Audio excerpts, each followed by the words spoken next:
Who doesn't love a fluffy? Look at that birdie kitty. Look at that birdie kitty. She's so pretty. She's so pretty. No, other way.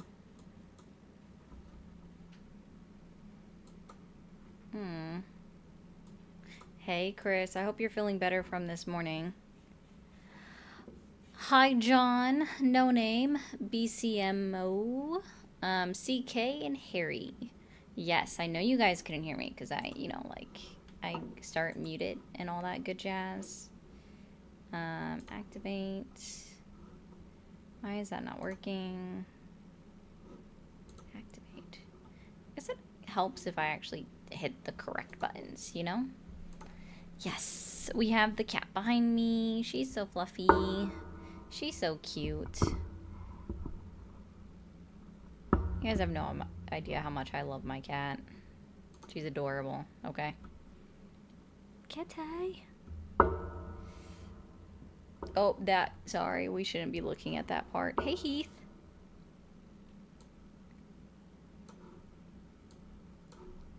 Alright.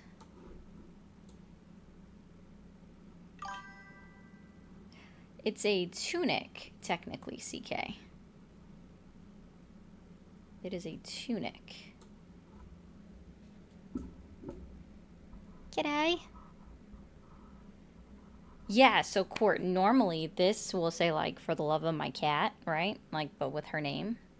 So, it happens. It's just kind of my joke with that one. Hey, Wheels. Oh, yeah, water. I hope you guys had your water today.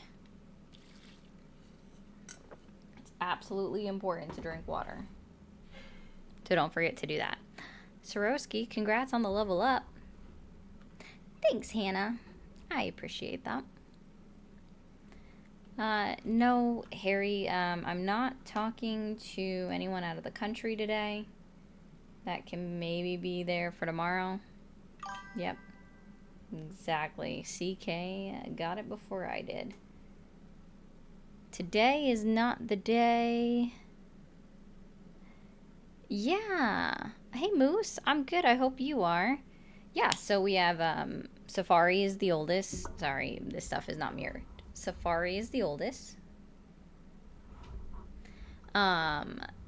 And then it's going to be Bailey, the orange cat, who is wherever the heck he is right now. And then we have Summer, the Australian Shepherd. She's adorable. I can only take credit for naming one animal.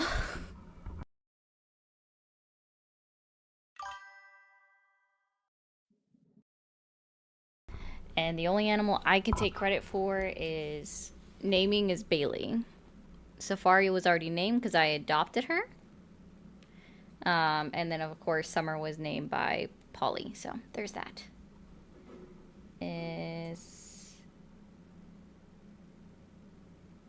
What's a PS5 controller?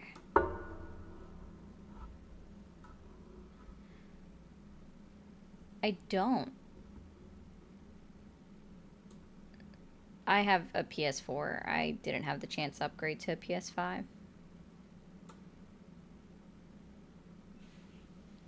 Listen, Papa, or Crazy, or whatever name I should call you. I don't know. I don't like saying that anyways.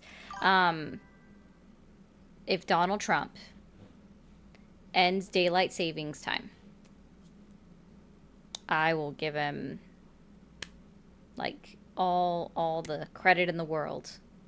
If we roll forward an hour and then never roll back again. No, I was looking for the controller to see what would look like a PS5 controller, Chris. It's not about not knowing what it looks like. I know what they look like. I was like, what looks like a PS5 controller? Because I didn't know. I did not know. Oh, you're good. Oh, that's cool, CK. I like that. Oh, that's also cool, Chris. I really like that. I don't know if we can do it, but I would love if on, oh, sorry, hold on TikTok. 1 second. I would love if on YouTube today we're able to get 5 new members. I think that would be awesome. I haven't gotten a new member in a couple of days, so I don't really talk about it enough for membership. So if we're able to do that today, that would be fantastic, and I would love that so much. Okay.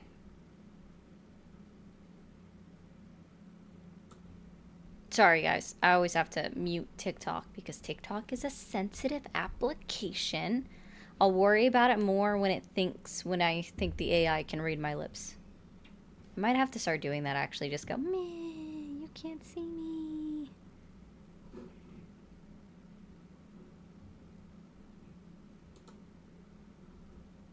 Huh. What a fake account. Oh, that makes sense, Court. That's a classic. You know what I mean?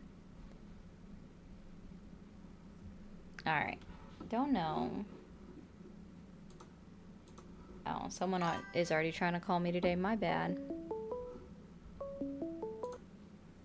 Hi, how are you? Hi, how are you? Yeah, it's kind of what I figured.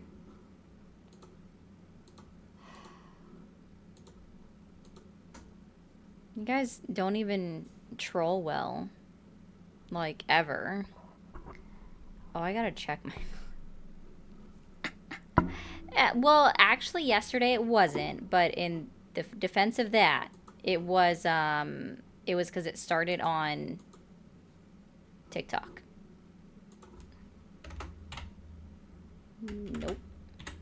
There we go. What is the latest, Benita? I honestly don't know.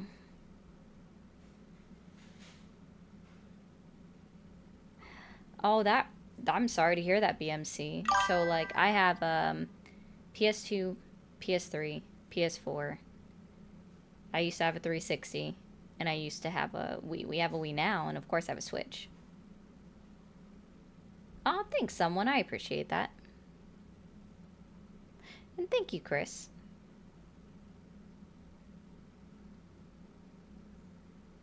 Thank you, Lead. Thanks for calling the stream. Are you there? Hello. Hi, how old are you? Like 38. Did you vote for Trump? No, I don't vote at all. What year were you born, by the way?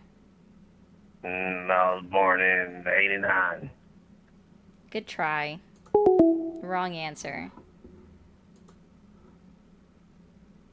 They made a second version of the Switch? I didn't know that, actually. No. This is straight up just really simple.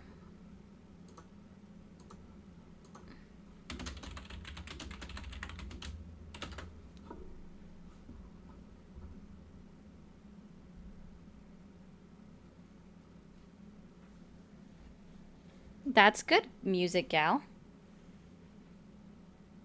That's cool. That's funny, Paul. Thanks for calling the stream. Are you there? Yeah, I'm here. Okay. Can you hear me? I can. How old are you? I'm 19.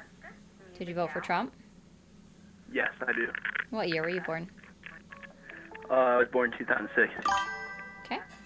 Do you still support him? Of course. All right. Can you stop the stream in the background or at least turn down the volume? Oh, yeah. Here, let me turn it down a little bit. But this is why I support Trump. Yeah, that's not going to work. Thank you for calling the stream. Are you there? Thank you for calling the stream. Are you there?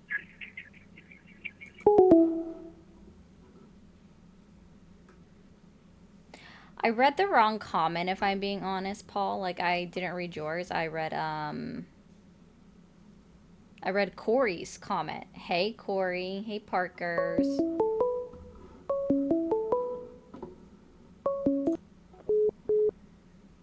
Thank you for calling the stream. Are you there?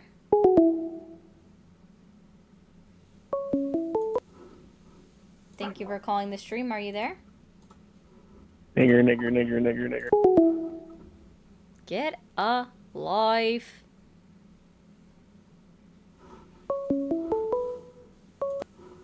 Thank you for calling the stream. Are you there? Oh, well, you hung up for yourself.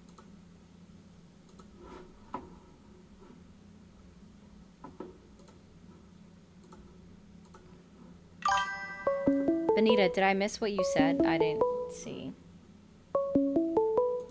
Thank you for calling the stream. Are you there? Yeah, Hi, how old are you? I'm 36. Okay, did you vote for Trump? Yep. Do you still support him? What's that? Do you still support him? Absolutely. Awesome. What's your main reason why? And thank you, Miss Dawn, for being a paid subscriber on TikTok. The main reason I did is because Biden and Kamala were getting ready to open up the floodgates for just anybody to come in here. Based off of what? Based off a no border policy. What's a no Hell, border policy? Kamala didn't even believe in state borders. Just say Harris. I think that'll just make it easier for you because you're addressing every other president by their last name, so we can just call all politicians by their last name. So be it. Yeah. Anyways, so what policy was like put in place in order for that to occur? Like, do you know the name of it? No, but I know he stopped the border wall being built. He took all that metal and he sold it for dirt cheap. So we lost out on all that money as well. And then he brought no protection to that border whatsoever. Instead, they didn't? he paid to have buses bring them all over the frickin' world. Wait, I mean, we he had just- buses? We bussed immigrants across the border? That's a new one. No, we bust them once they got here. We bussed them once moved them they in the got middle, here. Yeah, they moved them in the middle of the night. No, They that put was 'em on actually planes and they shipped 'em all over the that United was States. Greg Abbott. Like Greg Abbott bragged about busing immigrants from Texas up Because to New the York Democrats City. did it first. Oh, Because the Democrats did it first. out of Texas? Greg Abbott said, "Ha ha, you think that's funny? Well, here you go. I'm going to send them to New York then." Wait. So you're saying that the Democrats went into Texas, grabbed up all No, of these the individuals Democrats and put literally them on put all these buses to send them immigrants to on like buses and put 'em in Chicago red and New states. York City? Yes. Yep. 100%. How did The they? evidence is everywhere. You could go watch the videos for yourself. They're all over YouTube. No. I could go down here to Del Rio where I live, and they're still busing them in. To this day. Who's bussing them in? I don't know. But it's got to be funded from the government because these people can't afford it. So They're coming here Trump with is nothing. still paying for people to get bussed across the United States? No, these little Well, interest that's the groups only way that that are it can going be around- funded by the government is that it was approved by Congress and therefore then sent out by Donald Trump, right? Like he played the Unfortunately, that's not how Democrats work. Unfortunately, Democrats like to take our tax dollars and just spend them freely as they please. Wait, what Democrat is like in a position of leadership right now that's able to spend money? They all start little campaigns and stuff, and they start their little charitable groups, and then they get together with all their lobbyists, and everybody puts in money to move these people all around. And it needs to stop.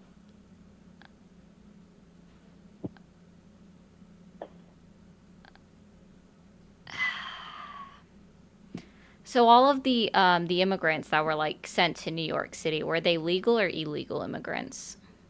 Illegal. They were illegal? Yep. Okay. You would agree They got that permanent- they got- hold they on, got hold on, hold on, hold on, permanent hold on, hold on, residency hold on. Hold on, 1 second. You would agree with me that sending I would just assume that you would agree with me, sorry. But I think you would. That sending undocumented, illegal, unauthorized immigrants across the country, wherever they were sent to, that would be like fall under human trafficking, right? 110%. 110%. Okay. And Yep. you acknowledged with me earlier that Greg Abbott put all of these undocumented immigrants on buses and sent them across the country, right? After they got their permanent residency cards. Oh, so then the immigrants in New York City, Chicago, and LA, they're not illegal? They weren't once they got there. So Well, no, the they way would have I had to. remember- No, hold on. You said that Oh, they boy. got their permanent residency cards before Greg Abbott put them on buses. Well, So then they were already legal. I don't know these facts. All I know is these people were not here before, and then all of a sudden they're here and they're being shipped all over the place. So you don't know anything. Who's funding that? Who's funding it? Literally, If the the government. Democrats aren't funding it, who's funding it? Well, I mean, you said it's still happening today, so obviously Donald Trump. Yeah, it is. So obviously No, Donald Trump. Donald Trump is getting them out. Wait, how is he doing that if they're still getting moved around? Well, it's in the process. It's in the process? He's in the process of getting them out. They're still moving them around to try and get them shifted around so that people can't find them and ICE can't get them. I have friends and stuff that work in these big food industry places. Hey, around buddy, I here, wouldn't and- normally tell this to people, especially not someone that like just found me obviously on YouTube, but stop watching videos.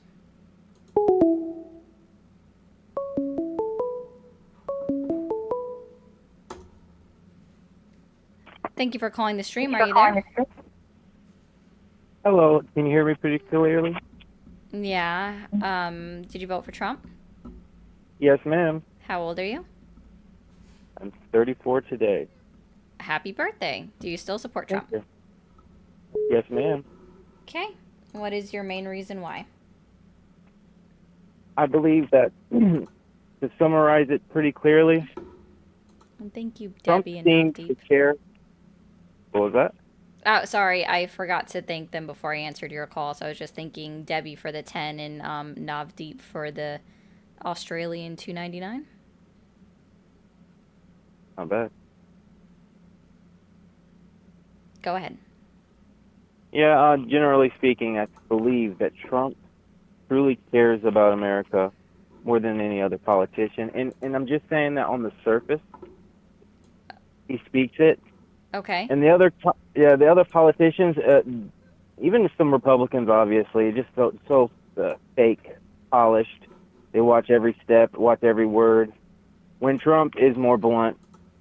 Oh no, I agree that he doesn't really watch his tone or his mouth very much. I do agree with that. Well, I mean, honestly, it's refreshing to hear someone speak their mind. I disagree because if this was a normal job, let's say that he wasn't who he said he was, right? It was just you or me, and you spoke that way to your boss, you would get fired. And I completely agree with that. However, that's one thing that I don't like about normal jobs. You can't speak your mind. You're not valued as an individual, and in the way you think, it is more, you have to act a fake personality, a fake persona. No, that's to be able called to fit in. professionalism. That's not a fake persona. No, well, if you want to, yeah, I think they can blend together. I believe that they could both be true. I can be sarcastic at my job, and I just don't have to be vulgar. No one said anything specifically about vulgarism. We're talking about speaking your mind. Vulgarity. And if it happens to be vulgarity. And I mean, most jobs have a policy in place that if you do certain things on social media without making it clear you're not speaking on behalf of, like, your job, you can get axed, right? Like, lose your job. I'm just saying, like, if this was somehow a business and Donald Trump was not the person in charge, he would get fired. People would stop doing business with the job that was speaking the way that a CEO did. Like, Well, you say that. However, I mean, honestly, most of these CEOs, they have vulgar mouths. They just don't do it publicly as Trump does.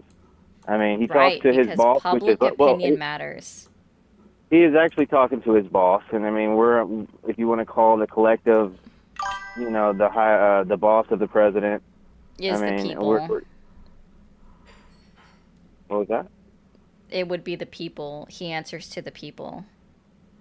Yeah, and we're his boss, just like every other politician. But they talk vulgar in their normal settings anyway. But so, are you just against him because of the way he speaks and not his policies?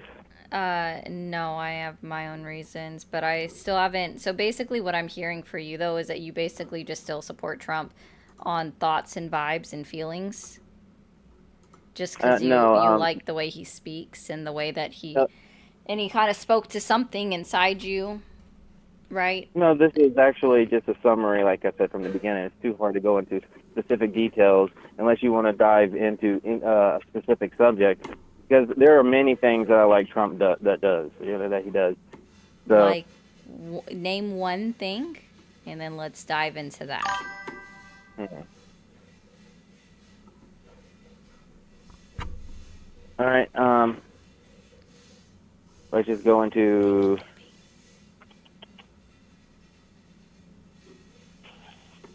his DEI program, getting rid of DEI and basically leveling the playing field for everyone. Gotcha.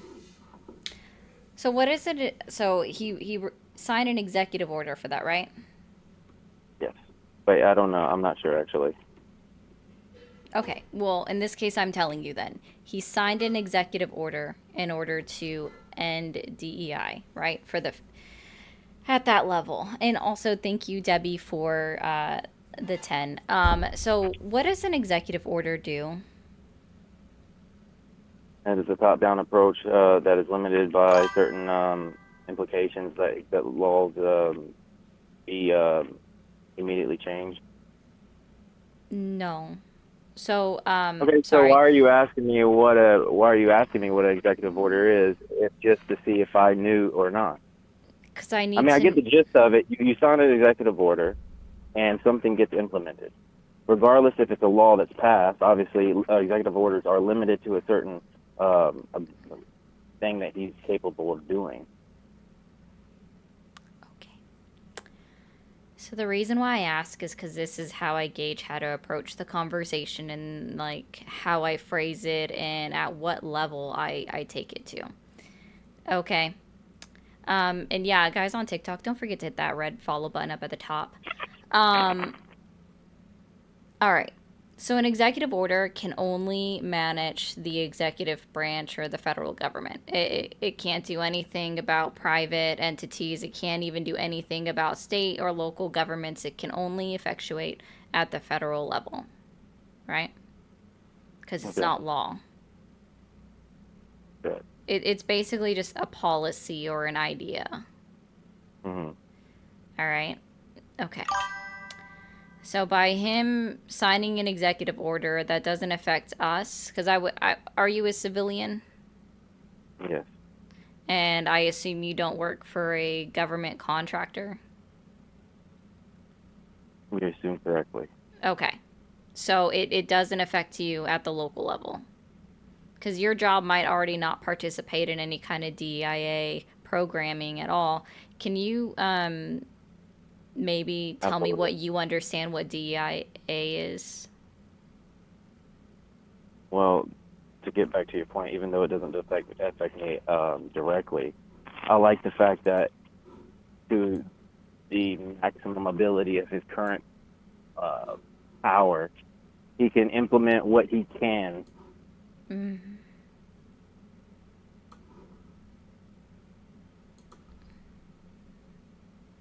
So go ahead and explain DEI.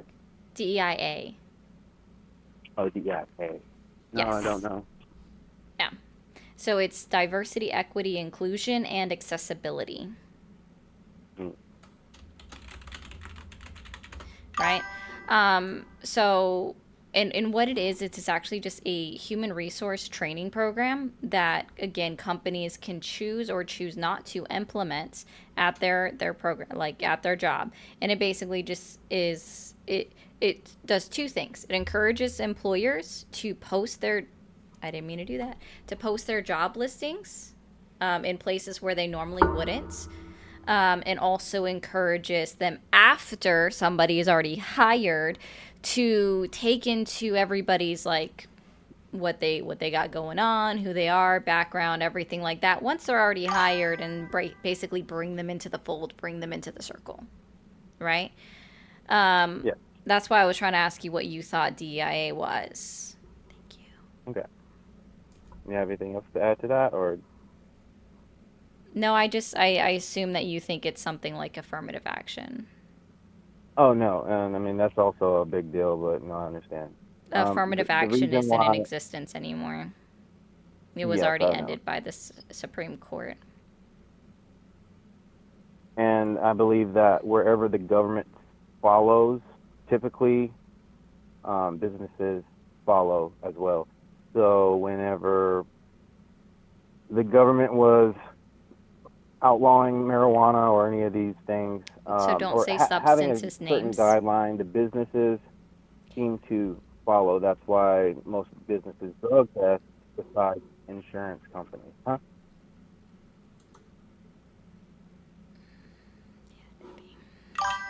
I'm sorry. I seriously don't even understand what you just said, if I'm being honest.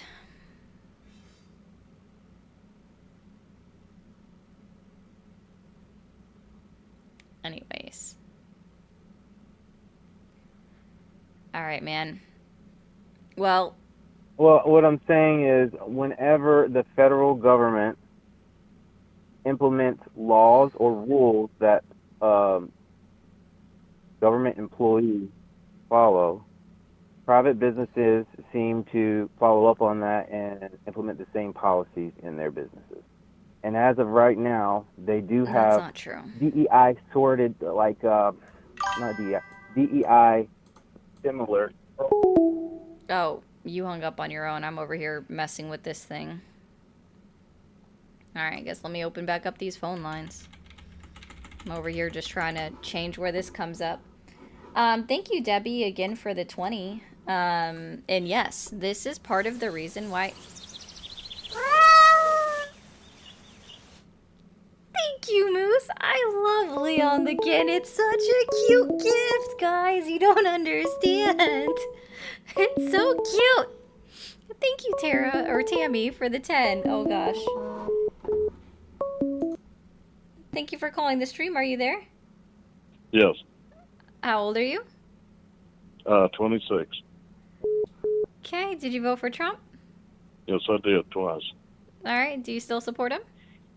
Absolutely. Awesome. What year were you born? 1999. Okay. What is your You asked me my age twice.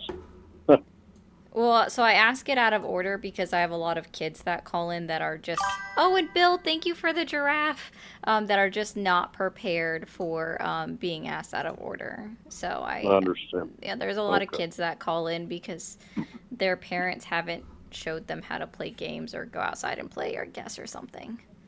Or they're Okay. letting them get parented by YouTube. I don't know which one it is. So. Yeah. Well, I mean, it's understandable. You know, there's a lot of bad information out there. Thank you, I Moose. did want to start appreciate off by saying I do agree, you know, with some of your statements as towards DEI. You know, some of it is beneficial, but Hmm. one argument I'd like to maybe gear you with would be, Okay. we've tried it before in America's history, and it did not work. What was the policy that we tried before? We tried. Well, I don't remember what the name of it was exactly, but they tried it in the 70s, and it did not work.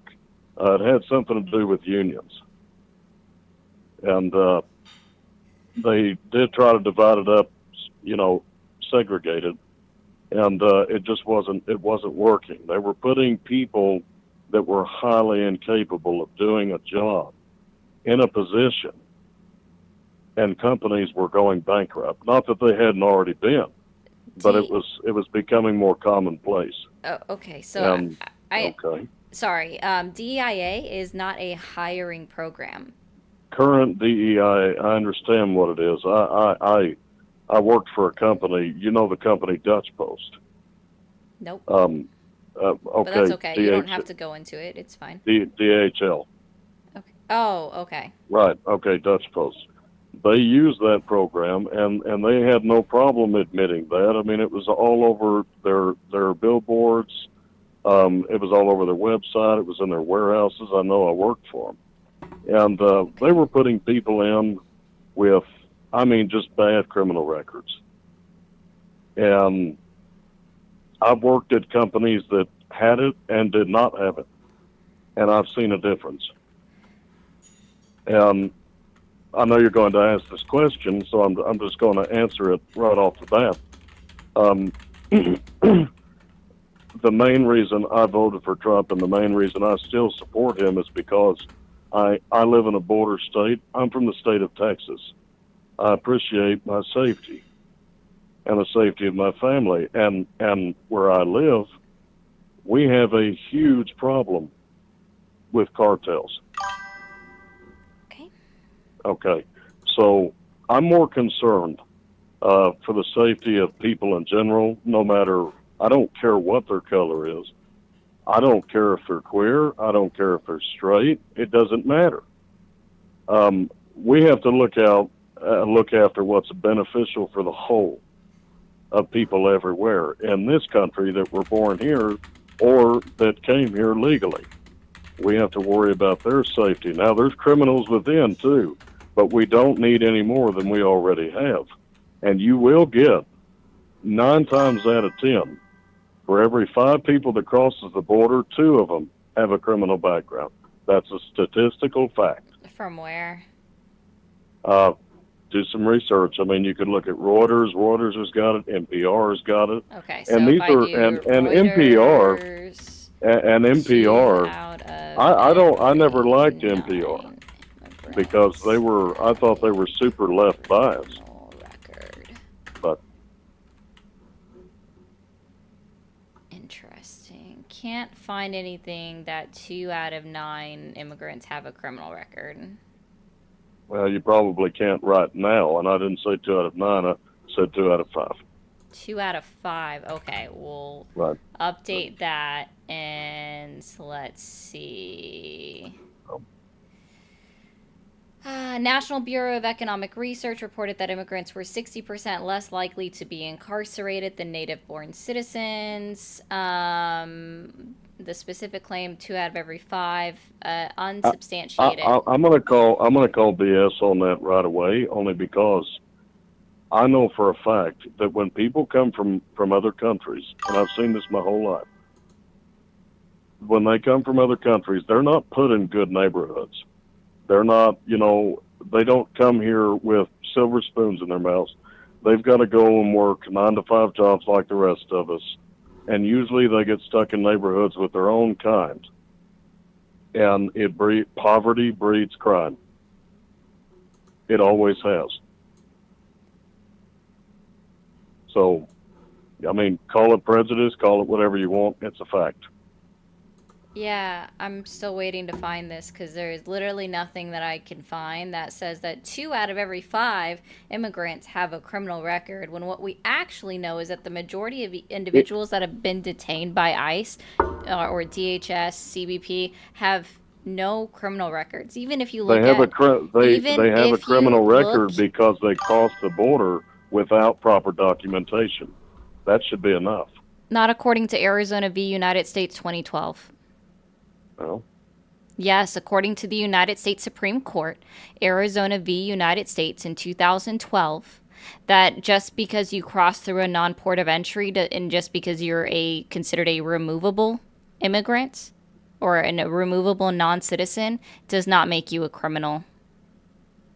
Do you know what actually makes somebody a criminal, sir? please go ahead. It's being convicted of a crime. Right. Which is why calling someone a criminal or saying that they have a criminal record and they haven't been convicted of the crime is in fact incorrect.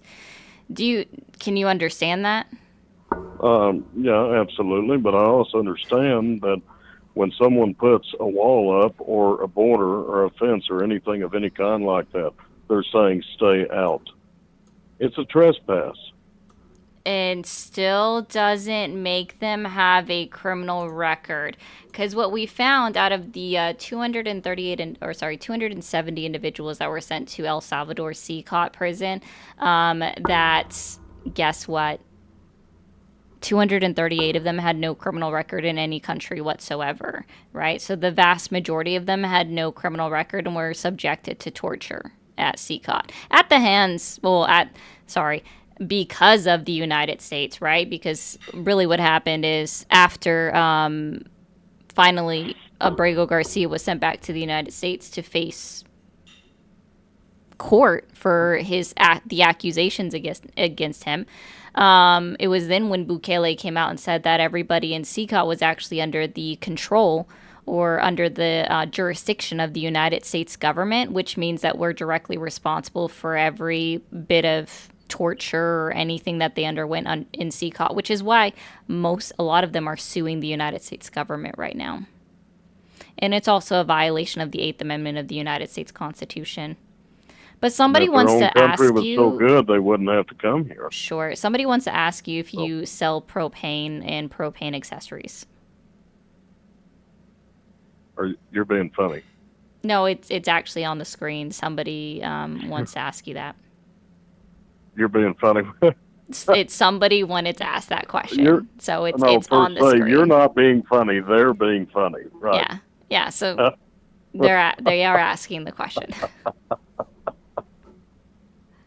Oh, way to break the ice.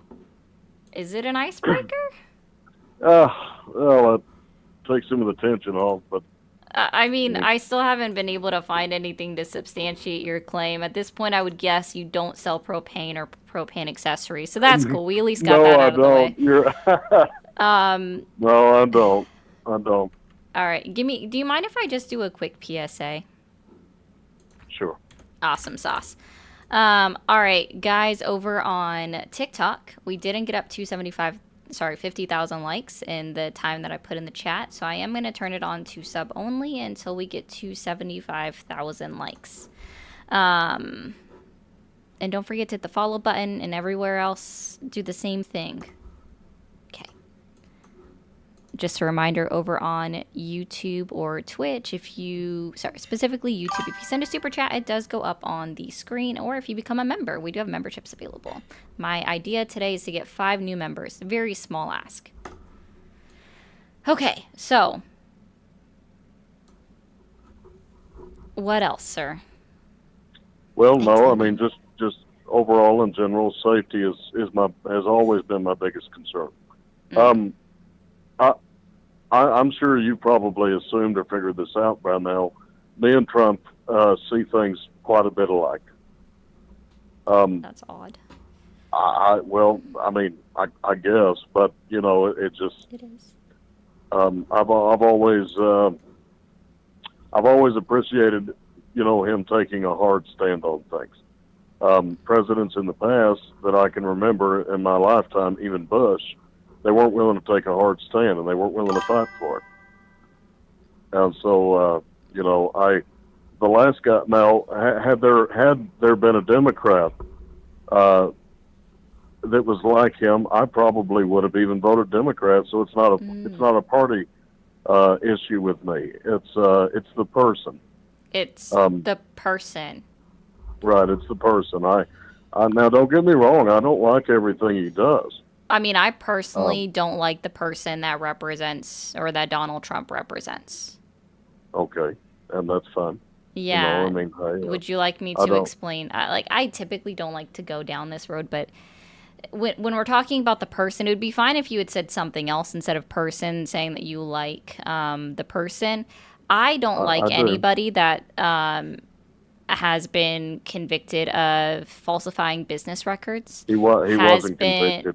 He was convicted. No, and here's that false information. You are considered convicted when the jury hands out their determination. Their verdict is the conviction, especially in New York court, right? That is the conviction. And then you are sentenced by the judge, which he was sentenced by the judge and basically just got no jail time. That's all it was, right? Like, he was convicted. He is a felon. I don't care about the felony part. I just don't like the idea of somebody that actually falsified business records and used campaign money to hide it, right? Because he was being investigated by the FEC, right? That was one of the the charges, one of the options that the jury had to choose from that was a predicated crime. That's what it was. Well, see, what In got furtherance me of was another he was the crime. only I one also, that they were doing that to. Sir, So again, politicians politicians have been arrested and tried and convicted of crimes for decades. This is nothing new. Right now, you can find a list of over 1,400 politicians that are currently being investigated throughout the country, right? 1,400 politicians that are currently under investigation for committing some kind of crime.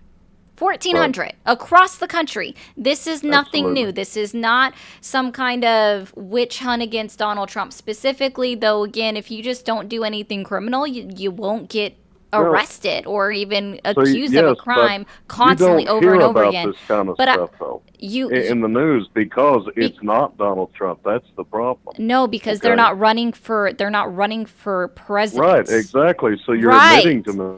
No, it's because if you no, sir, you don't hear about it because these individuals are choosing not to run for Congress. You don't hear about it because they were only at their state and local level. So because you're not at their state or local level, you're not going to hear about those specific charges against them unless you go out of your way to look at it. Because that's actually what I did. That's why I know that there's at least 1,400 individuals that have held or are holding or were trying to hold a public office that have criminal accusations against them or have already been tried and convicted of these crimes. That's why I know that there's over 1,400 because I went out of my way to look for it.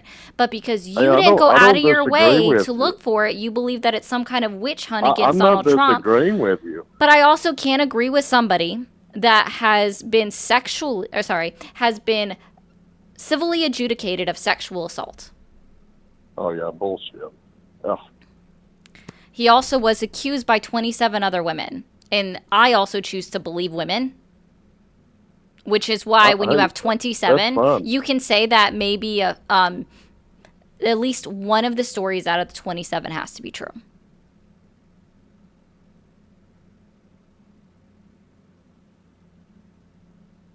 So I don't agree with somebody that commits rape and then not only commits it, but also brags about it to other people. And they get to just wash it away with calling it locker room talk, which is disgusting. We can all make comments about his persona, the things he said. You said you liked him as a person, sir. But one thing, you specifically said you liked him as a person. Thank you, Tommy. Can I get a word in it? Can I get a word in it? Can you acknowledge that you also said that you liked him as a person? I do. Yes, I agree. I like Donald Trump. But me and you agree on this. You even said it, and everybody heard you say it. People only attacked him because he was running for a political office. No, so that tells me something. That's not what I said. You said you only heard about. No, I didn't say that. I didn't say it, and I did not say that at all. I said you said we only. And I think it's on live stream, hold so on, we're all going to go hold back on, and buddy. watch it. Hold on 1 second. What you said is that. Yeah, it's because, we only heard about Donald Trump. We didn't hear about the other ones. And I said, yes, because he was running for president of the United States, so it was on national media. That wasn't saying that they only went after him because he was running for president. It's that the media blew it up disproportionately, which shouldn't have happened. Because that's what they do. That's what they do when someone that they don't like is running for a political office. Sure. This is a man, just in my opinion, just an opinion. I'm not stating it as a fact. In my opinion, I have never in my life seen anyone more battered by the media. And that's why you voted for him, right? And half the time, even Fox. Well, see, I never trusted the media growing up. I was taught, we were taught not to. And so even Fox, I'm weary of Fox. Always was. Okay? So I know when they have a problem with him, obviously they're lying. They've always lied. It's propaganda. It's what socialist states do. They have to program people's minds. And that's what they're there for. Politicians keep them in their back pockets so that they can ruin political candidates of the opposition. Mm-hmm. And it didn't work this time. Sure. That's it. Yep. Why not? Well, hey, I hope you have a good night, okay? You too, man. All right. Goodbye. Okay, bye. Oh, unbelievable. Thank you for sending out 5 gifted members on the Red app. I'm sorry. I appreciate that so much. What question was asked or stated about the cartels? Because I must have missed that, Gulieg. Sorry. I must have missed that. But thank you for the $1.99. But thank you, unbelievable, thank you so much. I appreciate that, guys. Really quickly, before I take the next caller, I'm going to mute on TikTok for a brief moment. So just a friendly reminder, we are streaming on Twitch and we are streaming on YouTube. If you are on Twitch, we do have subscriptions available. If you have an Amazon Prime membership, you can actually subscribe for free for 1 month. Over on YouTube, we have super chats and memberships available. If you become a member or send a super chat, it does go right up on the screen. And just so you guys know, like, you guys are commenting so much, it's hard to keep up with your comments. So this is the best way to get me to pay attention to it. And I don't mean that, like, in a bad way. But don't forget to hit that subscribe button over on YouTube. And if you hit subscribe, be sure to turn on notifications so you know when I go live. Same thing over on Twitch. Turn on your notifications after you hit follow. All right, back over on TikTok, guys. Let's go ahead and get up the likes to 100,000. I appreciate you guys. There's 445 people watching me on TikTok. Don't forget to hit that red follow button up at the top. After you hit follow, don't forget to send your heart me. Let's see it rolling. And don't forget, guys, if you so can, hit that subscription button over here and enter into the contest. Well, we are going to open these phone lines back up. Let's see who else we can have a conversation with.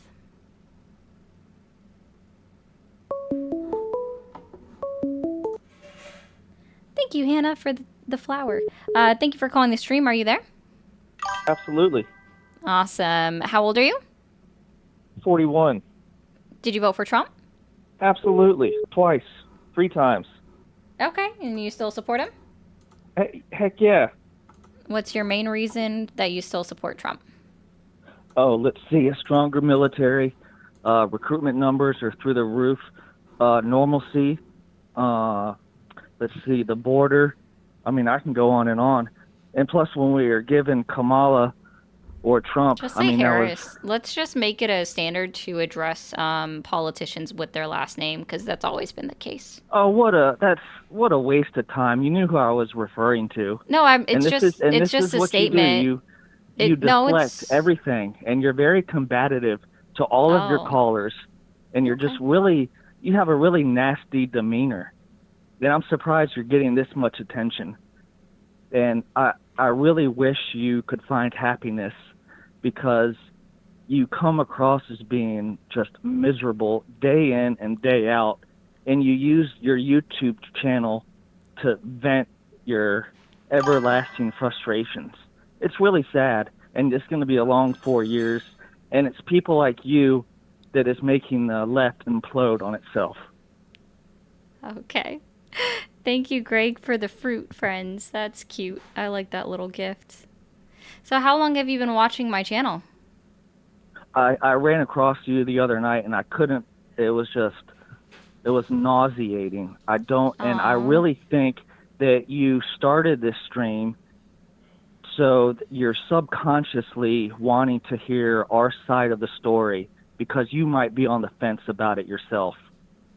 Mm-hmm. I really think that, and it's just wild, some of your takes on things, especially about the border, and you try to trap your callers, and you talk, and then you get loud, you talk over them. Let me ask you questions. How about that? Would you like that? No, you No. probably wouldn't. That's not how the Exactly. stream works. It's I ask you Exactly. questions. It's all about But I Ari, mean, thank right? you so much But for being a fan and coming back more than once, it sounds like. So oh, I I'm appreciate not that. a fan. Thank you I'm so not a much. fan. We have a fan I on the just line, guys. Well, thank you you so much. I appreciate it so much. it's Thank you your so much. attitude, your behavior, and your opinions on why you lost and why the person you voted for lost. Because we are sick of you guys, and we want normalcy back in this country. We don't want men going in the women's bathroom, right? We want to defend our country. We want to put America first. You guys are so far left. It's sickening. It's crazy, and we are over it, and that's why he won by a landslide. Okay, so I just want to let you know if you talk for 2 more minutes, you are going to owe me a therapy fee of 10. So be prepared to send a Actually, 10. I wanted to let you know, I really think you need therapy. You need to visit your local clinical psychologist. Seriously, and I wish you the best of luck. It's going to be a long 4 years, and Vance is going to be president in 2028. So you can dye your hair blue. You can get on YouTube and vent and cry and talk over your callers. It's not going to change a thing. It's only going to make our base stronger. We're sick of your crap. You have a good night, young lady. Okay, keep being a fan. You hung up yourself. Yes, thank you, Godiva. Yes, he definitely seemed miserable.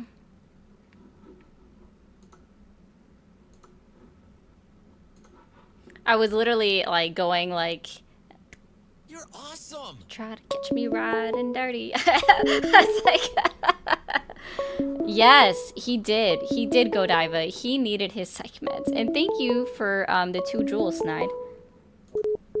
Thanks for calling the stream. Are you there? Thanks for calling the stream. Are you there? Hello? Hi, how old are you? That doesn't really matter. It I does. have It's an TikTok opinion. terms of service. So I do need to know how old you are. I'm old enough, and I don't need to tell you how old. Well, since I'm I've asked old now, enough. I do have to make sure you have to give me an I'm age. over 18. Yeah, but there's a lot of I'm over over 18. 21. Okay, so like. And I'm over 21. So like what age And I range? don't Give me need a to- 5-year I age don't- range. No, I don't need to tell Okay. you that. Thanks for calling the stream. Are you there? Yes, I am. How's it going? It's going well. How old are you? 26. Awesome. Did you vote for Trump? No, I do support a lot of things that Trump is doing, especially over the other political options. I'm actually a first-generation immigrant to the United States. Gotcha. So I cannot vote. Okay. Well, I hope you work on your immigration status so you can participate in upcoming elections. And it sounds like you already are, so I didn't mean that as any kind of like bad way, I promise. But I do just talk to Trump voters and supporters as of right now. But I do appreciate you. Thanks for calling the stream. Are you there? Yes, I am. How old are you? I'm 72 years old, Lisa. I'm not a Trump supporter, but I've listened to you every day.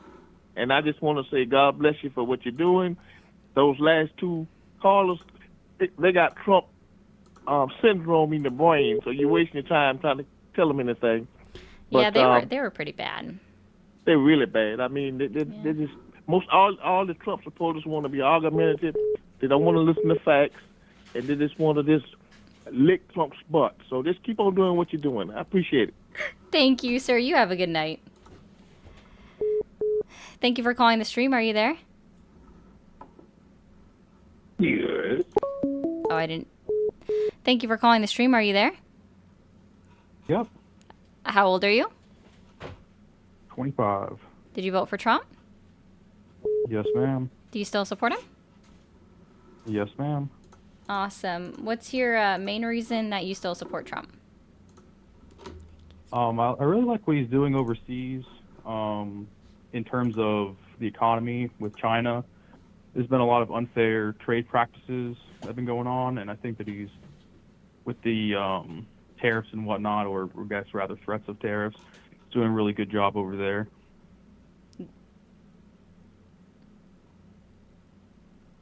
So just tariffs good?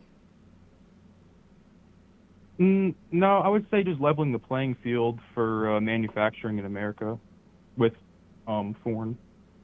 I guess the foreign manufacturing, which I guess the main one would be China, and we're moving towards India at the moment.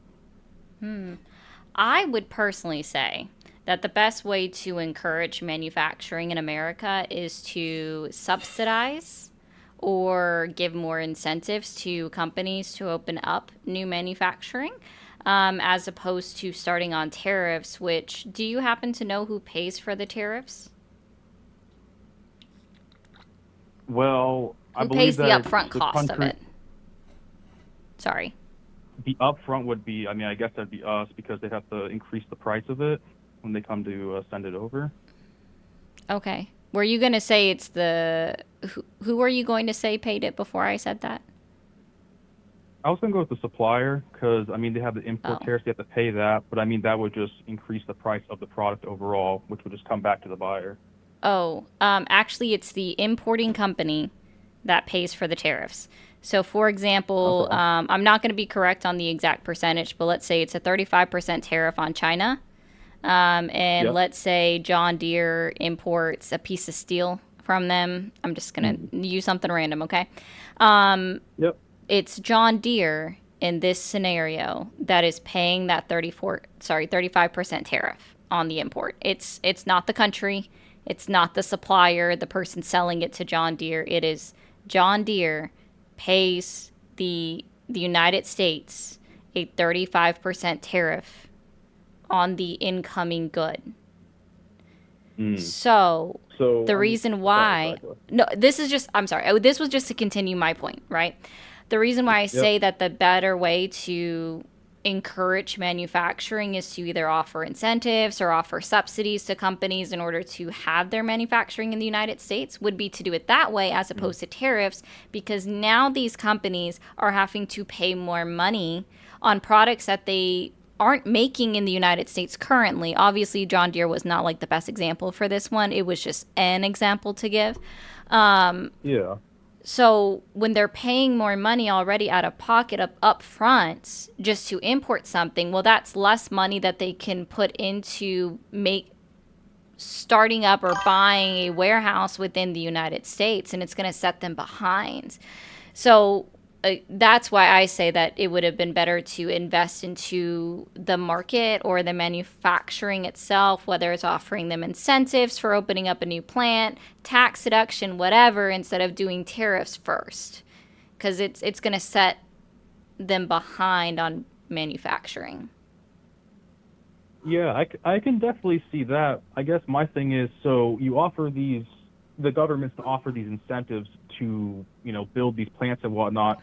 I mean, the thing that comes up as an issue is the offset of work labor. So, like, America was a major manufacturing powerhouse in the late 90s or mid and early 90s, and we lost all of that. So to It was get us back longer up than to that.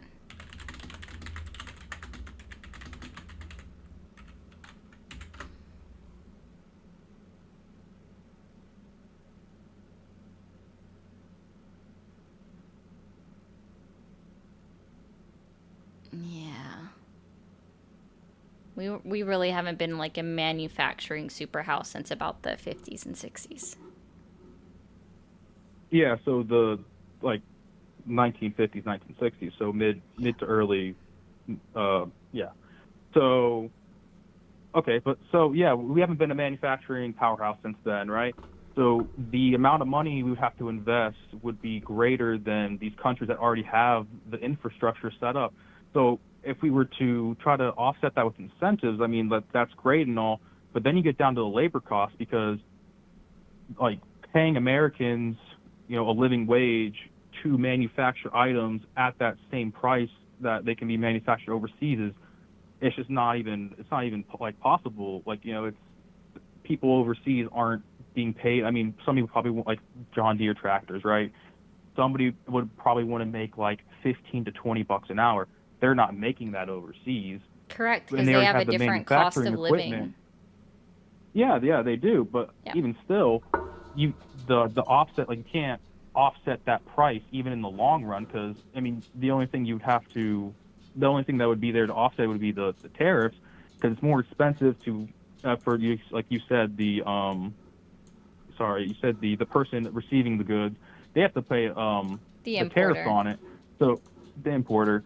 So if somebody over in China makes a tractor and the ones over here in, like, I don't know, Idaho make a tractor, and we have 35% tariffs, that importer might, I mean, at that point it might even be the same price. But if that's the case, I mean, it would benefit them to,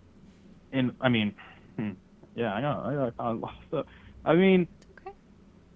I don't know. In my mind, it seems like it would make more sense to incentivize people to come back to manufacturing over here because of that. It's cheaper, or it'd be relatively the same price to manufacture that item here with the tariffs in place. And not only the manufacturing price would be relatively the same, but you'd also be able to pay people, a living wage. So I mean, to me, that seems more like a win-win than having it imported. And instead of, I mean, have the incentives. I think that's a good idea too. But Do you want I to know mean, we want why to I bring jobs know back it's here. not an incentive to bring? For one, we already have jobs in America that are open. We have 7.7 million jobs available and only 7.2 million available workers in the United States. We have a surplus of jobs. We have a labor shortage of about 500,000 individuals. And this isn't taking into account the deportations that are occurring or anything like that. This is just taking into account the jobs that are available versus American citizens that are considered unemployed and able-bodied in order to work, right? So we have a surplus of jobs available and a labor shortage to fill them. So we haven't lost these jobs to other places, okay? That's one thing. Two, the reason why I know that it's not an incentive, when Donald Trump first came down those golden escalators in 2015, he sat down with NBC. I believe her name was Kelly Tur. Had an interview with her, and that's when he first talked about tariffs. And so she brought up or asked him specifically about Trump ties that are made in China, and asked him, okay, if you implement these tariffs, are you going to bring back manufacturing or bring manufacturing to America of your Trump ties? And he said unequivocally, no hesitation, no. Because it's still cheaper to have it produced internationally than to move it back to the United States of America, because you need the infrastructure, you need the manpower. There is a significant difference in the salary, right, that we would pay versus another country pays, because again, cost of living is extremely different. And so even to this day, Trump's products are still produced internationally and not within the United States of America. Even his MAGA hats are produced in China. The Bible that he made and is selling is produced in China. So Donald Trump is a prime example of the fact, and Trump Industries are a prime example of the fact that tariffs do not bring them back to America. Does not encourage companies to continue to do it, because at the end of the day, it is still unfortunately cheaper. And I say unfortunately for the individuals that are working in what would be considered slave labor conditions. Even though specifically we don't personally, it's actually a part of our laws that we can't engage in any trade with specific regions that practice slave labor. So like, we don't buy from any of those markets. We cannot, and no American company can participate in that, or they can face federal charges. Okay. So you're just kind of saying that even still with the tariff, it's significantly cheaper to produce it over there. Yeah, per your own versus in America. president, unfortunately. So my thing is, on, I guess, a long enough timeline, would it not be the companies themselves that would probably fix the prices and make it actually affordable for people, So like, let's say it's $400 to build an iPhone, right? $400 in China and have it shipped over, like tariffs and everything are tacked on, right? Mm-hmm. They're selling that phone for like $1,600, Mm-hmm. $2,000.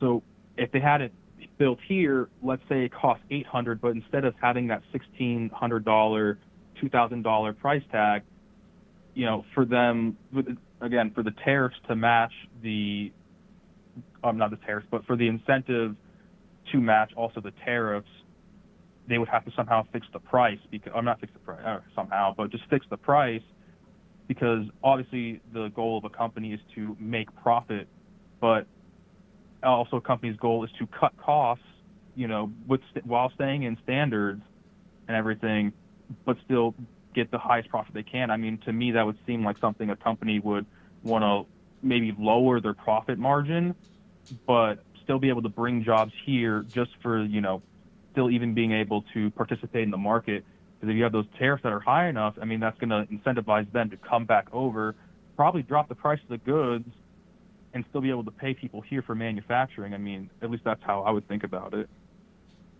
Okay. So, if that is the case again, why didn't any of Trump Industries come back to the United States with producing anything that he sells under his brand name? Because it's not profitable enough. Those items that he's producing aren't profitable enough. But, if, again, Apple, as an example, were to bring one of their plants here, I mean, a tie from him, I mean, let's go on the high end. It sells for like $50 as a Trump exclusive. Apple is publicly traded, correct? Yes. So who does Apple actually answer to? The shareholders. The shareholders. And what do shareholders want at the end of the year?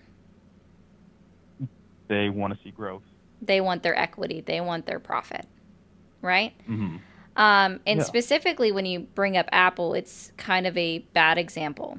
And I'll tell you why. Okay. So we already saw this occur actually on national television, where the CEO of Apple went to Donald Trump's office and presented him with a little like trophy award looking thing that had the plate was 24 karat gold. And then now Apple is exempt from any tariffs. So Apple has no incentive to bring anything back to the United States. The CEO bribed Donald Trump on national television. I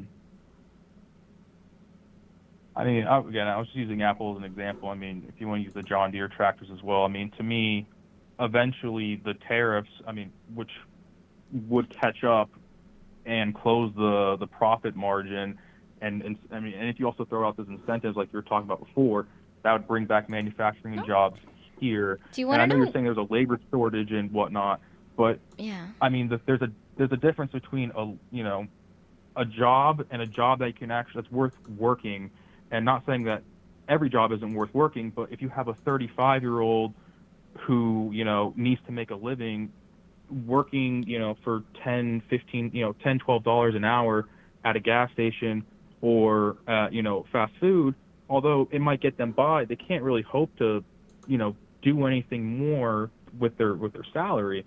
So, but if you bring a manufacturing job where they can make like $70,000 a year, I mean, to me that seems like a better job, and than working at a gas station or McDonald's. Like that would incentivize people to go out and pursue those jobs, get extra training and whatnot. If they're like, okay, I have an ascertainable dream or a goal, and if I can get this job that can help me reach this, but if I'm only stuck with these few options which don't get me further in life, why would I go for those if I'm already at rock bottom? I can't. I can only take an inch up. I want to take 3 steps up, but I can only take 1 step up if I go to this job. Yeah. So inherently, you're already like wrong from the start, right? Like the biggest issue that we see for what people are arguing about Apple and them producing a phone for like $200, right? Is that's because compared to United States dollars, so USD, what they would actually be paid in China is about $2.60, I believe was the last time I looked at it was about $2.60, and that's because again, they have a To produce significant. the product. That's like it's like their base wage, right? But again, this is in Oh, okay. China where Okay. the cost of living is significantly less than the United States, right? So $2.60. So let's just say everybody working in China is working for $3 an hour, right? And they're producing these iPhones for $3 an hour, and that's what's covered under their $400 price tag in order to produce the phone. Well, now American companies, or Apple in this case, would have to pay at least, let's just say $15 an hour for that phone to be produced, right? We don't know how many hours it takes, okay? But even then, $3 to $15 is 5 times the amount. So now if we just put it into that perspective, let's just say that that phone costs 5 times $400 to produce. That's now a $2,000 price tag from the start, before it's even made it to the market, right? Well, that's what I was saying before. The company has a duty to They're not shareholders going- to yeah. give them their equity. They don't So, just I have mean, that's the they thing, have a that- duty to their board members, to their shareholders. They're not going to cut their profit. They're going to continue to make a profit. That's the idea of a business. It's to produce an item and to make a profit. They're not going to cut it Yeah, out. and But then now the a tariffs are $2,000 there for them iPhone is going to to- cost somewhere between 3 to 4. Yeah, but that's what the tariffs would be there for, where it's like, okay, so you could either do it over here and pay the same amount of money, or you can come over here and do it, They're not. pick The enough tariffs tariffs aren't to going to make up compensate that for much the- of a difference. You think that tariffs are going to make up a $1,600 difference? I mean, it's enough for them to stockpile planes full of phones and fly them out of China before the tariffs hit. So, I mean, it Yeah, must that was be a different something. circumstances. That was totally different circumstance. Some places already had their stockpile prior to Trump even becoming president, or even before the election occurred, right? And yeah, I know catfish. I'm not gonna go down that math. That was interesting, anyways. But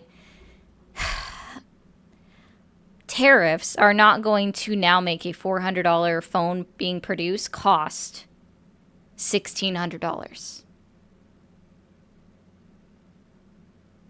That's It's not already how math. $1,600.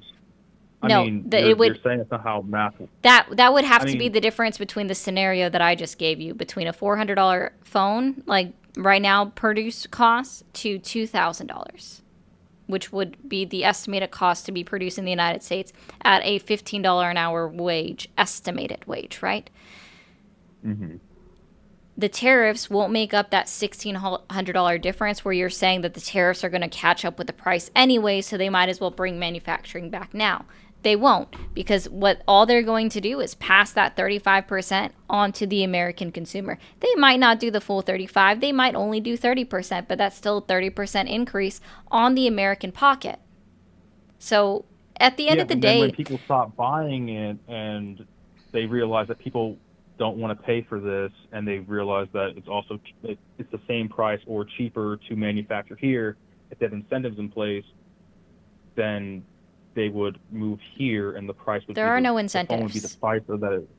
Yeah, I'm but we were the saying one pushing give for people incentives, so, but there are no incentives. I mean, yeah, okay, so there's no incentives, but put incentives out on top of tariffs, and then you can bring manufacturing back. So, I mean, like The tariffs aren't an alone- incentive. I didn't say they were. I said put incentives on top of the tariffs, incentives to build here, to manufacture here, tariff over there to bring American companies back over to America.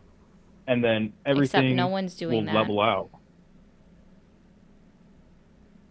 Except that Sorry, say again? hasn't been proposed by anyone in the United States government currently. This is just me and you talking and saying that would have been the right way if we want to claim that we want to bring manufacturing back, is to offer incentives. It's not being offered by this government. Yes, that His is true. whole but I his whole think this- economic plan is in fact tariffs. And the idea of you saying this too, like there are some things that we can't get in the United States, like the base materials. Like there are 3 base materials that are required in order to produce aluminum that we don't have in the United States, and so therefore we have to import it from things. We also have materials that are absolutely necessary for car batteries that we can't get within the United States. So we have to import things. When we're talking about tariffs, especially blanket ones like Donald Trump keeps talking about putting on all of these countries and all of these companies, like that's not going to help him, right? So, and for the person in the comment that just said tax incentives to get enough like corporations, I'm talking about specifically a tax incentive or maybe a tax write-off that if companies open up a new plant and show proof of it, that then they can get an incentive. But that wouldn't be until the end, right? Even with the way that I'm phrasing it. So it still wouldn't incentivize them to start because it costs money up front to do it. The point is there's, yeah, it wouldn't. It wouldn't really have that, right? There's a potential that it could, but again, this is me saying it, and no one in the government is saying it. What the government is actually saying, specifically Scott Bessent and Donald Trump are saying that the tariffs are here to stay, point blank period, that they are not going away anytime in the next 4 years. So even the idea that these are being used as some kind of a negotiation tactic are incorrect, because a negotiation means that you come to an agreement at the end of the day, and then it either goes down to a minuscule amount, so like a non-existent amount, or it goes away, right? Because you've reached an agreement, reached a free trade agreement, and that's not happening. They're not doing it. I mean, Scott Bessent says they're here to stay, and that's the Treasury Secretary. And kind of what I was trying to go on about before is that, so right now we're at the tariff stage. I mean, it's not even a full year. So although they haven't publicly said anything, I mean, from what is economic, I mean, this is all just speculation. CPI is up. Consumer Price Index is up. Okay, but that doesn't, that doesn't change my idea of, so we're on stage one. We're not even a year in. Tariffs are, we're bringing in revenue. Even though consumer index is up, we're bringing in revenue. They've already said that we have been, and there's the numbers for it. And this could be phase one. Like, we don't know what, the one thing about him is that he's extremely unpredictable, and that's what a lot of people don't like about him, is that he's saying one thing, doing another. He has two other things happening in the background. I guess it's just phase one, so who's to say that there aren't incentives and these tariffs are just step one? And again, we were talking about iPhones, right? That you need all these base metals, this. So although that's a high level of manufacturing and we haven't even hit the base level items required to build these things, with tariffs, incentives, whatever it might be, we get to that lower manufacturing. You have to start from the bottom to get to the top. Building a phone isn't the easiest thing in the world, so you start off with aluminum production, as one thing that brings more jobs with a livable wage, and then you have Apple has an ability to put a plant here because now we have all the base materials to do the things that we need to do, or have the materials ready for them to use. So although I use the iPhone as an example, that's a high level of manufacturing. It's probably going to be stuff on like the lower level, like saying aluminum. We don't have a processor plant to make anything like chip plants or anything like that, but silicone plants, stuff like that. That would be the bottom tier, and those are the things that we'd be having to work on first, and then companies would be able to come back over. And I could see that in a 4-year span. We're not even a year in, so I can't really say much, but we have a lot of money coming out from foreign investors. What was it? Qatar gave us like, it was like $2 billion, some shit. And hold on, Qatar. What is their GDP? What is their annual GDP?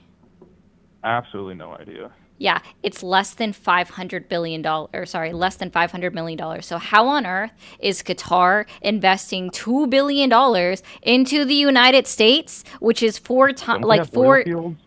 It still doesn't mean that that's their GDP, dude. Like this is why it's not their GDP, but no, their GDP is important. It's a dollar amount, right? Like, so the United States GDP is like $27 trillion, right? So if you want to go based off that same logic, how the hell is it that we're $37 trillion in debt, right? Like, anyways, the point is, like, Qatar can't in any way, shape, or form invest $2 billion into the United States market because they don't have the capital for it. They have never had the capital for that. How much was their GDP, did you say? Like less than 500 million. less than 500 million, but they gave us a Boeing 747, which is about 400 million. So they just pulled that money out of nowhere. I mean, Boeing plants aren't around the world really. So where did they get this money for a plane? So, like I said, I mean, they have to have money somewhere. You give a $400 million plane to somebody, and that's more than. Because I think you're wrong. Like So here's 3/4 why of I your think GDP? you're wrong. Hold on. Guitar. Give the U.S. You said $2 billion. I don't think that's right either. No. The Boeing 747 is like $400 million. So if their GDPs, I mean, let's No, say I'm aware of how 600 much that million. costs. Sorry, I'm trying to look like. I'm trying to find the original claim of Donald Trump's, and I can't find the original claim, and it's not $2 billion anywhere. According to Donald Trump, that we have a $2 billion trade surplus with Qatar, which means that we are ahead on them. We just sold them $2 billion worth of arms to Qatar, according to the Jerusalem Post. So how did we sell them $2 billion worth of equipment? Because you have the if they wrong don't have country. $2 billion? You have the wrong But country. you just said Qatar. Right, because you said Qatar, and I was thinking of another country. Qatar's GDP is $218 billion. So Qatar did not guarantee us any money here. So what was the country that you're thinking of? It's not Qatar. There is another one that has a very low GDP, but I can't remember it because this is... Oh, thank you, Matt. This is your claim, not mine. Who is it? I mean, I was pretty sure it was Qatar, but I mean, even so. Okay, Oh, yeah, that's so a good point, too. The royalty is the one that gave the plane, not the Qatari government. So the royalty had all the money to blow on making a plane.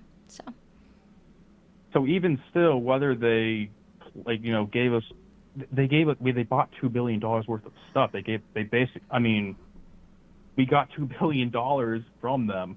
Yeah, and I can guarantee you the things that we gave them aren't worth $2 billion. So we got $2 billion from them, a country that doesn't, I mean, okay, now we fixed it. They do have a higher GDP than 500 million. So we got money from somebody, from selling things that, I mean, normal business. We sold them a product and they gave us $2 billion. Okay. So we have extra, I mean, I don't know what the whole thing is here now. I do concede that I was incorrect saying that Qatar just gave us $2 billion, or they were going to give us or pledge $2 billion. But I mean, even still, we came away with $2 billion. So, I mean, that's one thing right there. I mean, we just got $2 billion.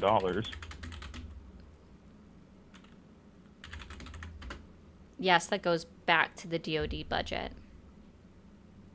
It's not like it's a check to the United States. It goes back to the DoD budget.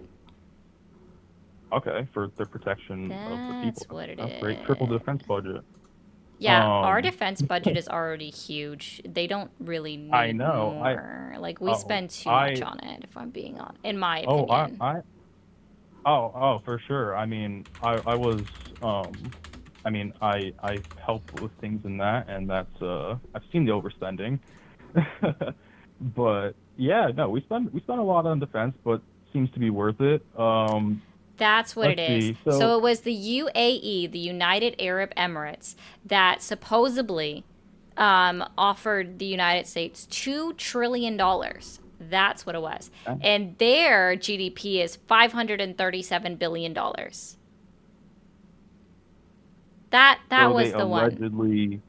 So they just allegedly... No, Donald Trump said, allegedly, that they offered this. They didn't, because they don't have the capital. That would be pledging the next 4 years of their entire GDP to the United States for the next 4 years. No country is going to do that. And he doesn't make it sound like it's this overtime thing. He says it's all immediate.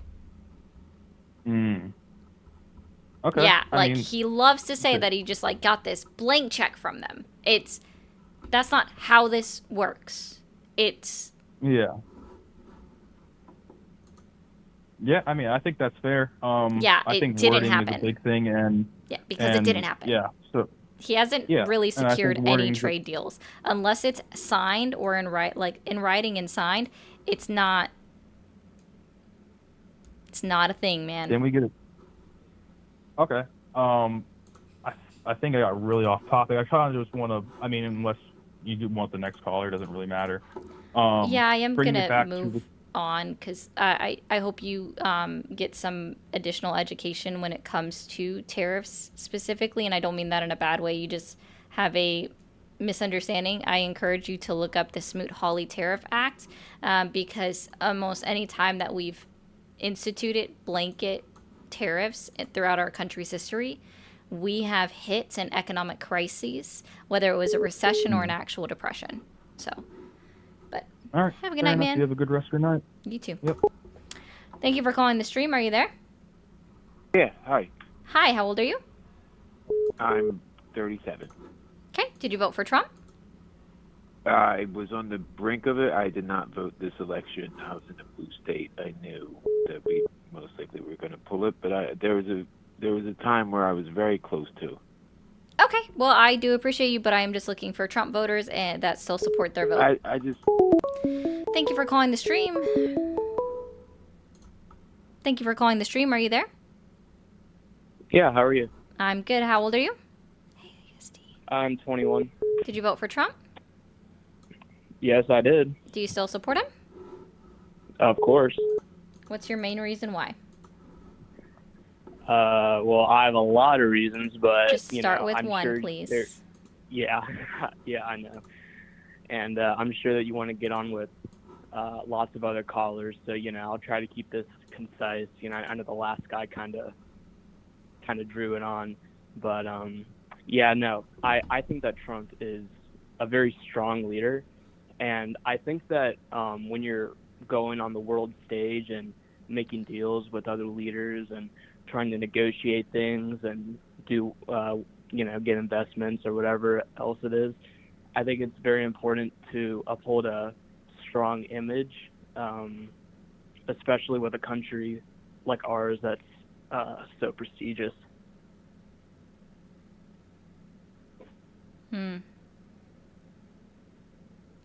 So a strong leader would be a subjective opinion, that not everyone's going to have the same opinion on what that looks like. So you can say or have the opinion that Donald Trump is a strong leader, but that doesn't guarantee that any other world leader feels the same or that any other individual on the planet feels the same.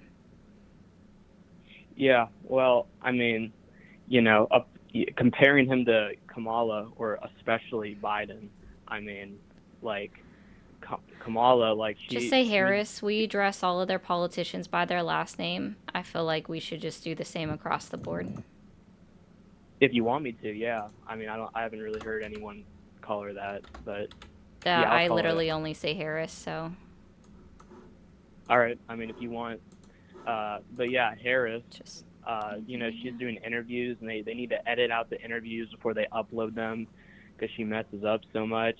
I mean, she's taking questions in town hall, and like she'll like stop with a question because there's someone else answering the question for her, like on a teleprompter, and then when the teleprompter gets turned off, she has to stop and like stutter.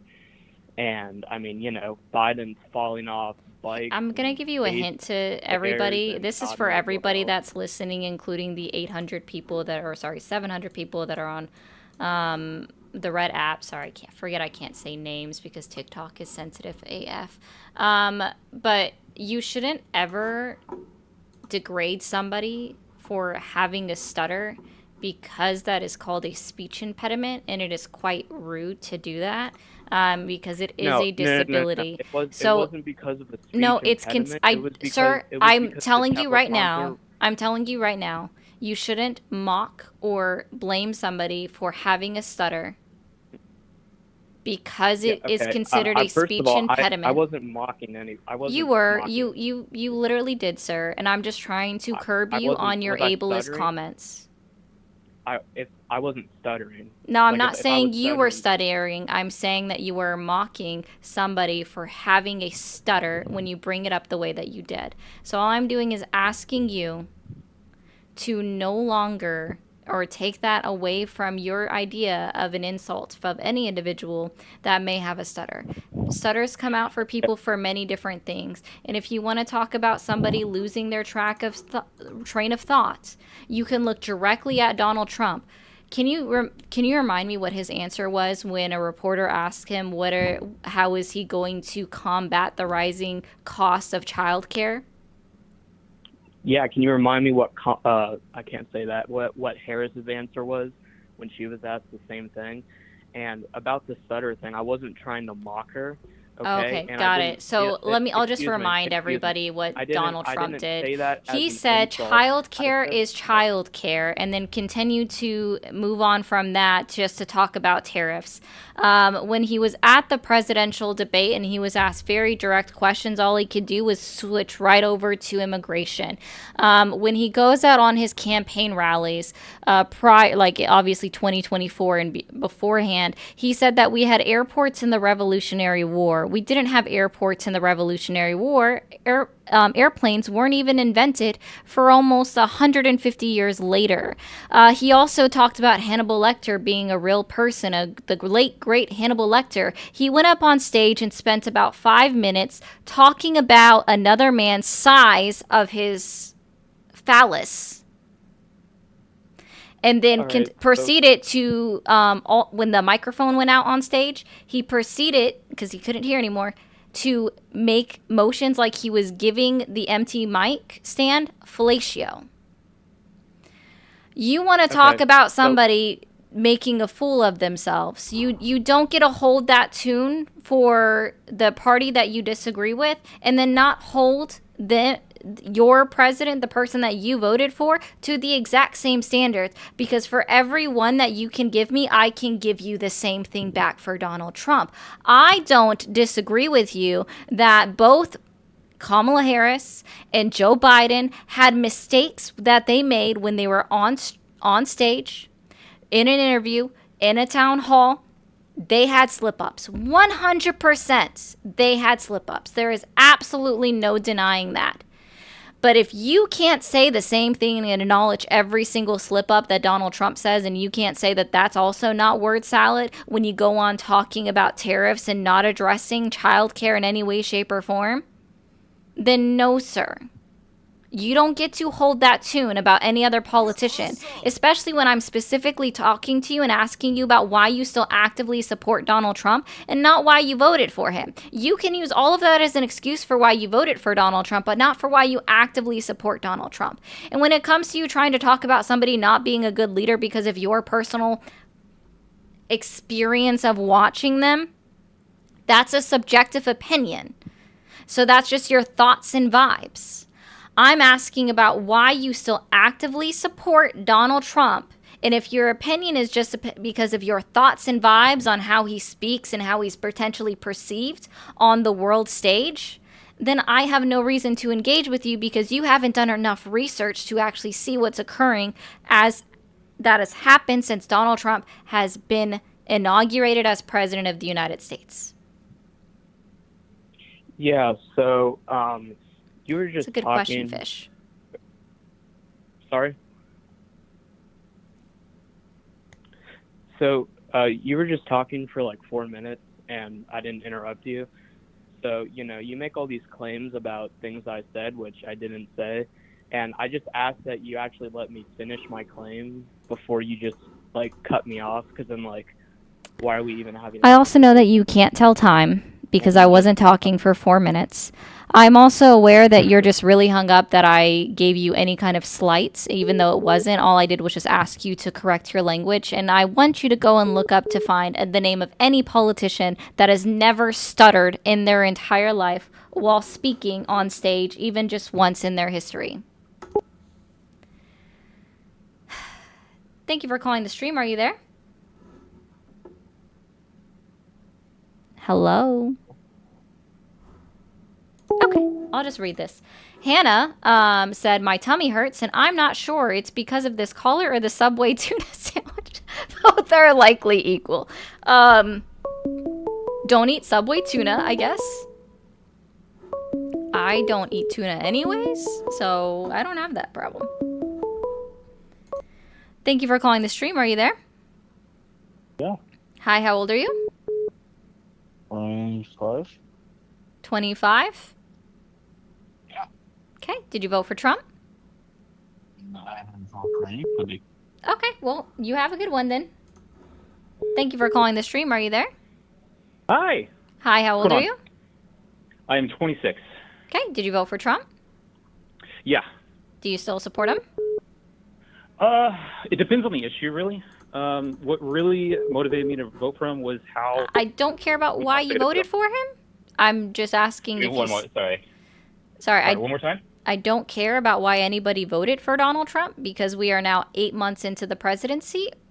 Sorry, 7 full months into the presidency. And I think the 2024 election is now irrelevant because Donald Trump was inaugurated into office on January 20th, 2021. And I'm not here to rehash the election results. So I'm asking the question of why do you still support Trump?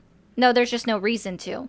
I've said this multiple times, and I'll say this again just so everybody is clear. Let's see who all is watching me. 702 people watching me on... I have over 1,000 people watching me right now. So yeah, to all 1,000 people watching me right now, to be very clear, I believe that right now, in this current moment in time, Kamala Harris is 1,000% irrelevant. The results of the 2024 election are entirely irrelevant. Don't care about, Donald Trump has been... I don't care about her either. Yeah. So Donald Trump was inaugurated into office on January 20th, 2021, and I want to talk about what he's actively doing in the country and why people are still standing behind their vote.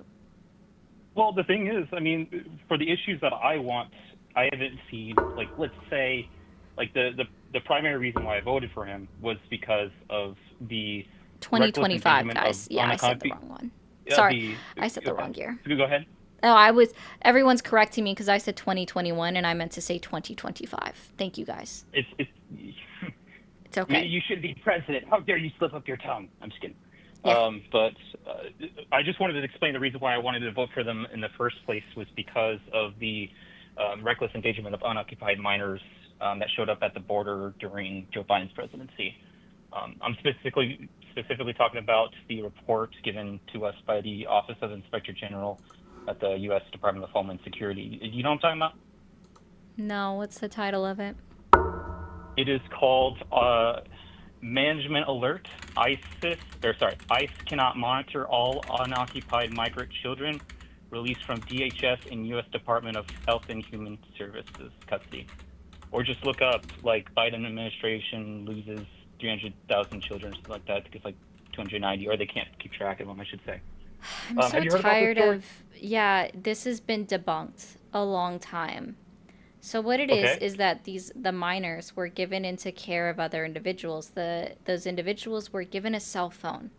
So for every time that a call attempt was made and the phone was not answered, because they were not told that they were required to carry around the phone with them 24/7, that was logged as an attempt.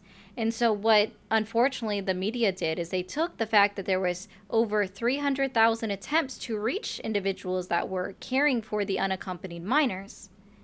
And they took that saying that there was 300,000 unaccompanied minors, when it was actually just one attempt per that. And it was multiple times to the same phone number in multiple cases. They weren't they're not lost, sir.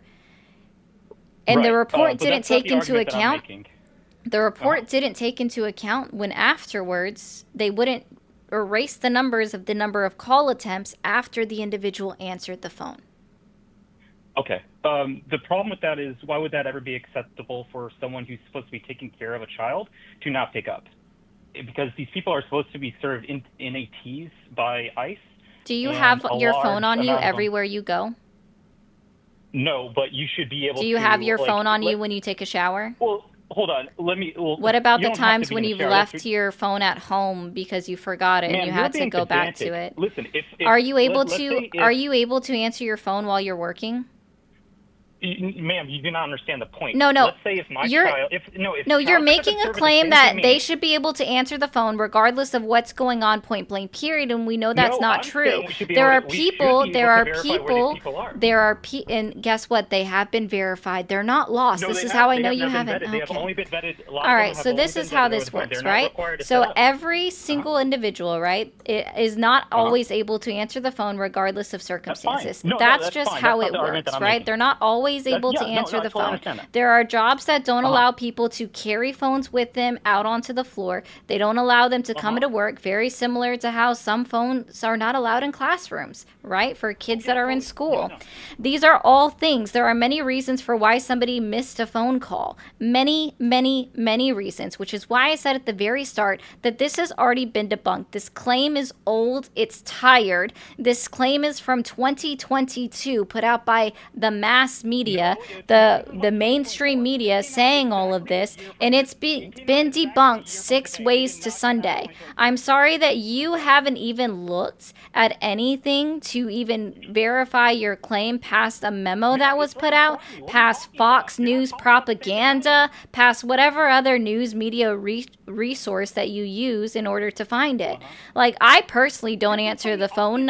I don't personally answer any calls for numbers that I don't recognize unless I was actively looking for a job at any point in time. That was it. You just don't get it at all. It's fine. I understand. You don't know what you're talking about, ma'am. You're just here to dunk on conservatives. It's fun like that. Yeah, sure. I don't know what I'm talking about at all. Yep. That's believable. I didn't say you don't know what you're talking about. I just think you're misinformed on this thing. Oh, I'm not? Okay. Unaccompanied. Untold numbers of children were released into the U.S. to qualified sponsors are at high risk of sex trafficking, forced labor, and other forms of exploitation. Homeland Security Inspector General's report released Monday, and this was reported in 2024. Do you have the article in front of you? Sorry, I'm not watching your screen. But you said 20. I think you were talking about something from 2021 or 2022. I'm talking about 2024. Here we go. BBC. Here we go.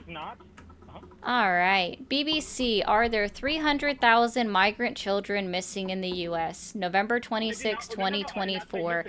Trump's incoming border czar, Tom Homan, has said that the U.S. government can't find more than 300,000 migrant children and that many of them have been lured into forced labor and sex trafficking. President-elect Donald Trump and his political allies, including Vice President-elect J.D. Vance, have repeatedly made similar claims. Let's see. Take a look at the claims of missing migrant children. Oh, this was said, of course, on Fox News. Shame on them. They have over 300,000 children that they have released to unvetted sponsors they can't find. J.D. Vance also said that the Department of Homeland Security effectively lost a total of 320,000 migrant children. Are they actually missing? According to immigration experts and attorneys, the claims largely stem from an August report from the Department of Homeland Security's Inspector General Office, which found that 32,000 unaccompanied minors failed to show up for court dates at immigration courts between 2019 to 2023. The report noted that 291,000 migrant children received no court notices at all. It also called on U.S. Immigration and Customs Enforcement, ICE, to take immediate action to assure the safety of unaccompanied migrant children in the United States. Migrant children who do not appear for court are considered at high risk for trafficking, exploitation, or forced labor. But Aaron Ratian Melnick, policy director at the AIC, American Immigration Council, told the BBC the figures are indicative of bureaucratic paperwork issue rather than anything nefarious. When you hear the phrase missing, you think that there is a child that someone is trying to find and can't. That's not the case. The government has not made any efforts to find these children. Many of the children, experts say, may well be at the address and are on file with the government, or simply unable to make their court dates. Let's go over this again, right? 291,000 migrant children didn't receive notice of their court date. So that's where that number comes from, right? Let's see. It goes on to talk about what it's doing. They haven't, even Trump hasn't provided any details on what they're going to do about unacclaimed children. In fact, the only thing that they've said is that they're just going to turn around individuals, specifically unaccompanied minors, at the border. They're not even going to let them in. So we're just going to let migrant children walk up to the border unaccompanied, and then also turn them around so they can continue to be potentially trafficked by the nefarious individuals that are in existence. Gotcha. I mean, that makes total sense. I'm aware he did. I'm okay with that. I'm just going through this. Again, it's been debunked for a long time. That's what happens. All right, really quickly before I take the next caller, 1 second, TikTok. All right, guys. Thank you all for being here over on YouTube and Twitch. If you haven't hit that subscribe button on YouTube, go ahead and hit that button now. Don't forget to turn on your alerts so that you know when I go live. And if you're on Twitch, don't forget to hit that follow button as well. Turn on the alerts. Make sure you know when I go live. Specifically tomorrow, we will be doing only friendlies or Trump regretting voters. So voters that regret their vote for Trump. I will talk to them as well. That's perfectly okay. Oh, I can't really blame him for that, Jeff. There was a reason. TikTok is muted. My bad. Anyways, and if you are on YouTube, the best way to support me and my channel is to become a member. And same on Twitch, to become a subscriber. What it does is it helps me keep doing this 6 days a week for only 2 hours a day. That whole myth that I'm unemployed is debunked. All right. And for everybody back over on TikTok, I encourage you guys to keep liking the screen. Let's get up to 200,000 likes in the next 15 minutes. I appreciate you. Don't forget to hit that subscribe button if you so are able to. And I would appreciate that as well. And let's go ahead and clear out this little gift goal that we've got going on. Now we'll go ahead and move on to the next caller. Thank you for calling the stream. Are you there? Hi, can you hear me? I can. How old are you? 35. Did you vote for Trump? I did. And do you still support him? I do.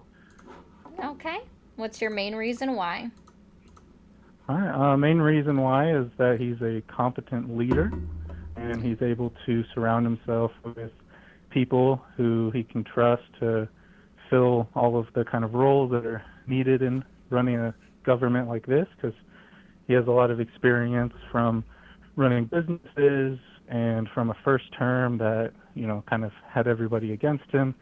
So just like when he had failed businesses and came back with new, better businesses, he had a first term that, you know, it left a lot to be desired, and learned from those mistakes, came back full steam ahead. Gotcha. So just thoughts and vibes. Well, I mean... Is there anything policy-wise that you're approving of, like, right now? Oh, I mean, yes, pretty much all of the policies. Securing the borders. What was done to secure the border? He told people not to come, unlike the previous administration. Oh, they actually rolled out a figurative red carpet. They didn't. So actually, February of 2021, you would agree that that's 1 month into to the new presidency from 2021, right? February 2021. Kamala Harris went out on international television and told immigrants not to come to the southern border. Okay, but Joe Biden you just said. No, he didn't. Yeah, he did. Yeah, when was that? Can you give me a direct date? I know he said it during one of the debates. Oh, so it was said during a debate, so before he was elected as president? Okay, well, you do realize that an administration is more than just the president and the vice president. Like, it's, like I said earlier with Trump, it's the people that they surround themselves with. Oh, okay. Did you not see videos of, like, construction equipment lifting up barbed wire so that continuous lines of people So could now you're pivoting. stream through from... No, I'm not. How am I pivoting? You are. I'm still waiting to find out exactly when Joe Biden told people to just come bum rush the border, and there weren't anyone else in his administration that did. Because again, February 2021, Kamala Harris went out on international television and told them not to come to the border. She literally said, "Do not come," which literally also became a meme because of the words "do not come." Because people are immature, right? So, right. And I don't have a page of cheat notes right in front of me. Neither do like, I, sir. I still have the last article up on my screen. All right. So, well, what I'm trying to say is that I don't have the exact day and time that Joe Biden said to come. And because it everybody's didn't welcome happen. to come, but No, it did happen. It was on Gotcha. a debate stage. I know that. Oh, okay. So again, on a debate stage, so before he was president, because you said the president of the United States said it, which again didn't happen because he wasn't president of the United States when he was debating in 2020 prior to the election that occurred in 2020.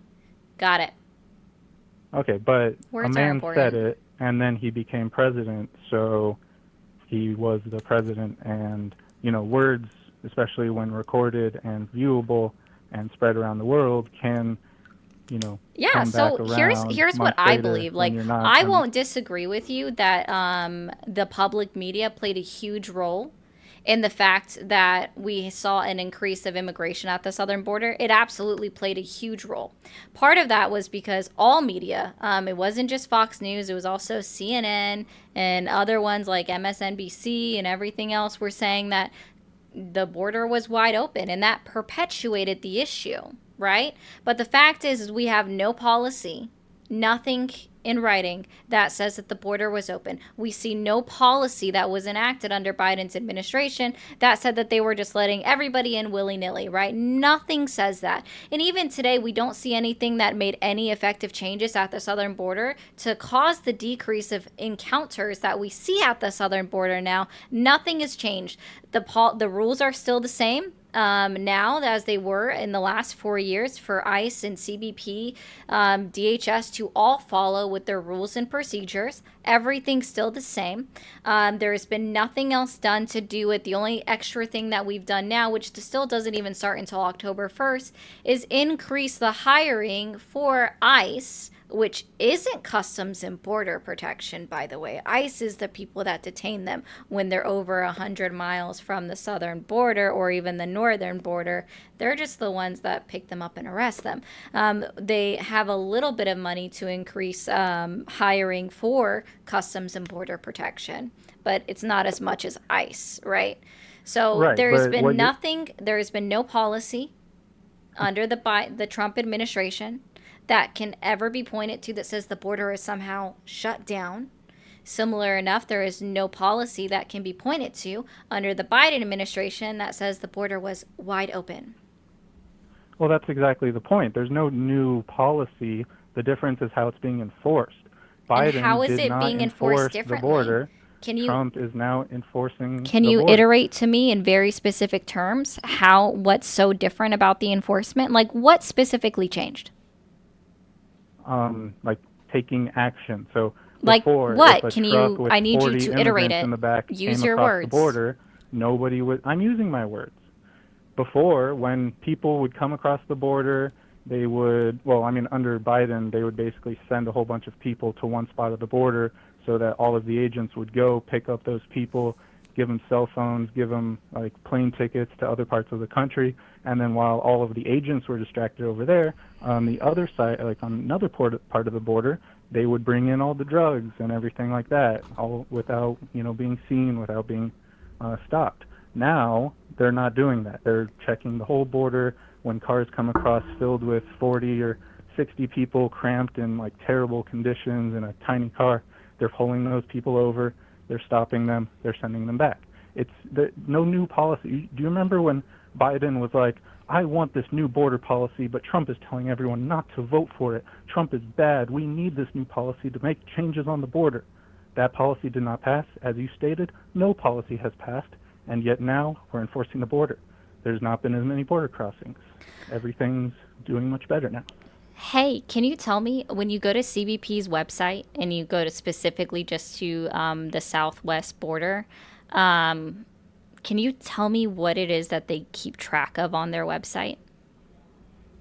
Not at this moment because I don't have Is a it? computer in front of me. I mean, I still don't have this pulled up either, right? So you saying that doesn't do anything. Okay.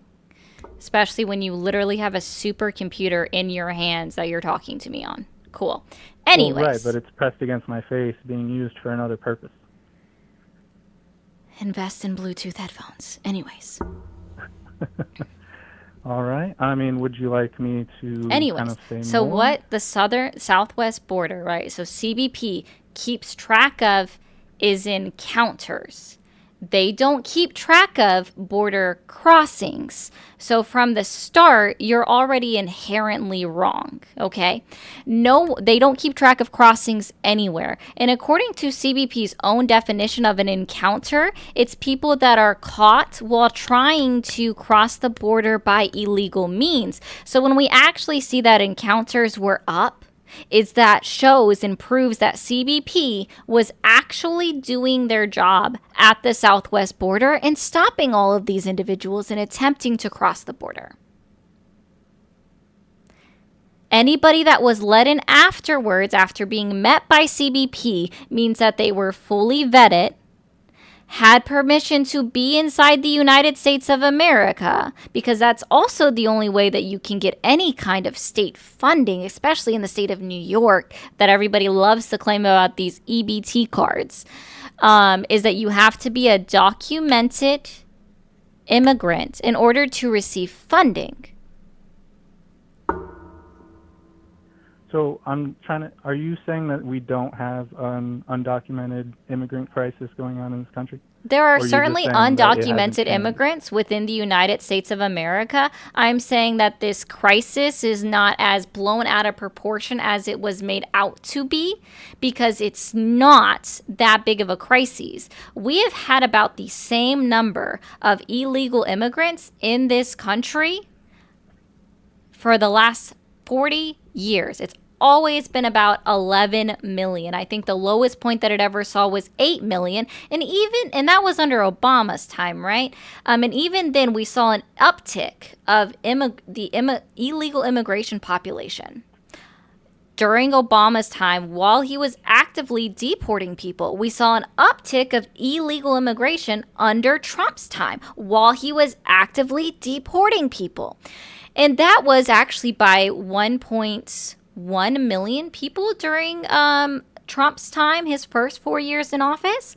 And even then, right? So Biden deported more than Donald Trump, because for the last 40 years, we've always had about, again, 10 million unauthorized, illegal, undocumented, whatever word you want to use, immigrants within the United States of America. How do we know this? Because of reports that DHS publishes about every 4 years. So it's been published by other administrations, not that just Joe Biden's, and all of the years flow and add up to about the same amount. It's consistent every single report that's put out with the numbers. The numbers continue on. And this is a problem that has been an issue for decades, for the last 40 years. And it is estimated that out of that 11 million individuals, right, that have been inside the United States, 79% of them came in before 2010.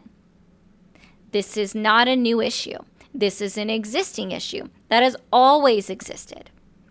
And for every immigrant that we more actions to deal with. No, he still the hasn't. issue. Yes, he has. You said it yourself. Soon, because of a bill that he got passed, there's going to be more money for enforcement of these things. More people are going to do it, and specifically even for if you are hiring, that's correct it. And the rate, even if you're correct, and the rate that Obama did it, and the rate of his first term, and the rate of Biden has all been pretty consistent. He's at least shining more of a light on it, making it more of a public thank you, Daryl, for the 30 forefront, so that people are more aware of the issue. And sunlight's the best disinfectant. Knowing about an issue helps. People have been aware about it. It's been an issue that every candidate has run on throughout the history of the United States in the last 40 years. Obama campaigned on it.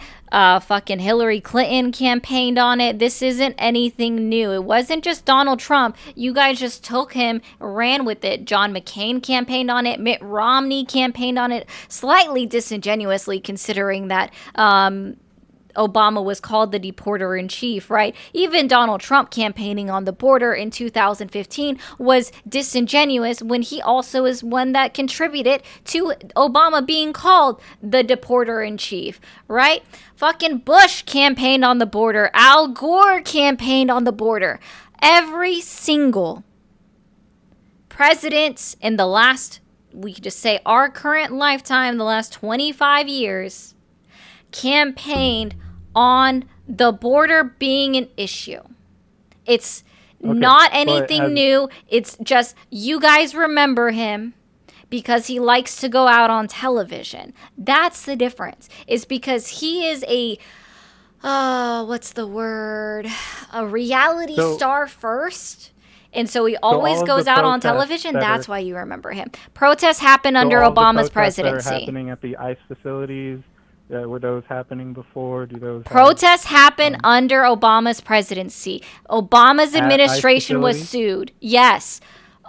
Obama's administration was sued by the ACLU.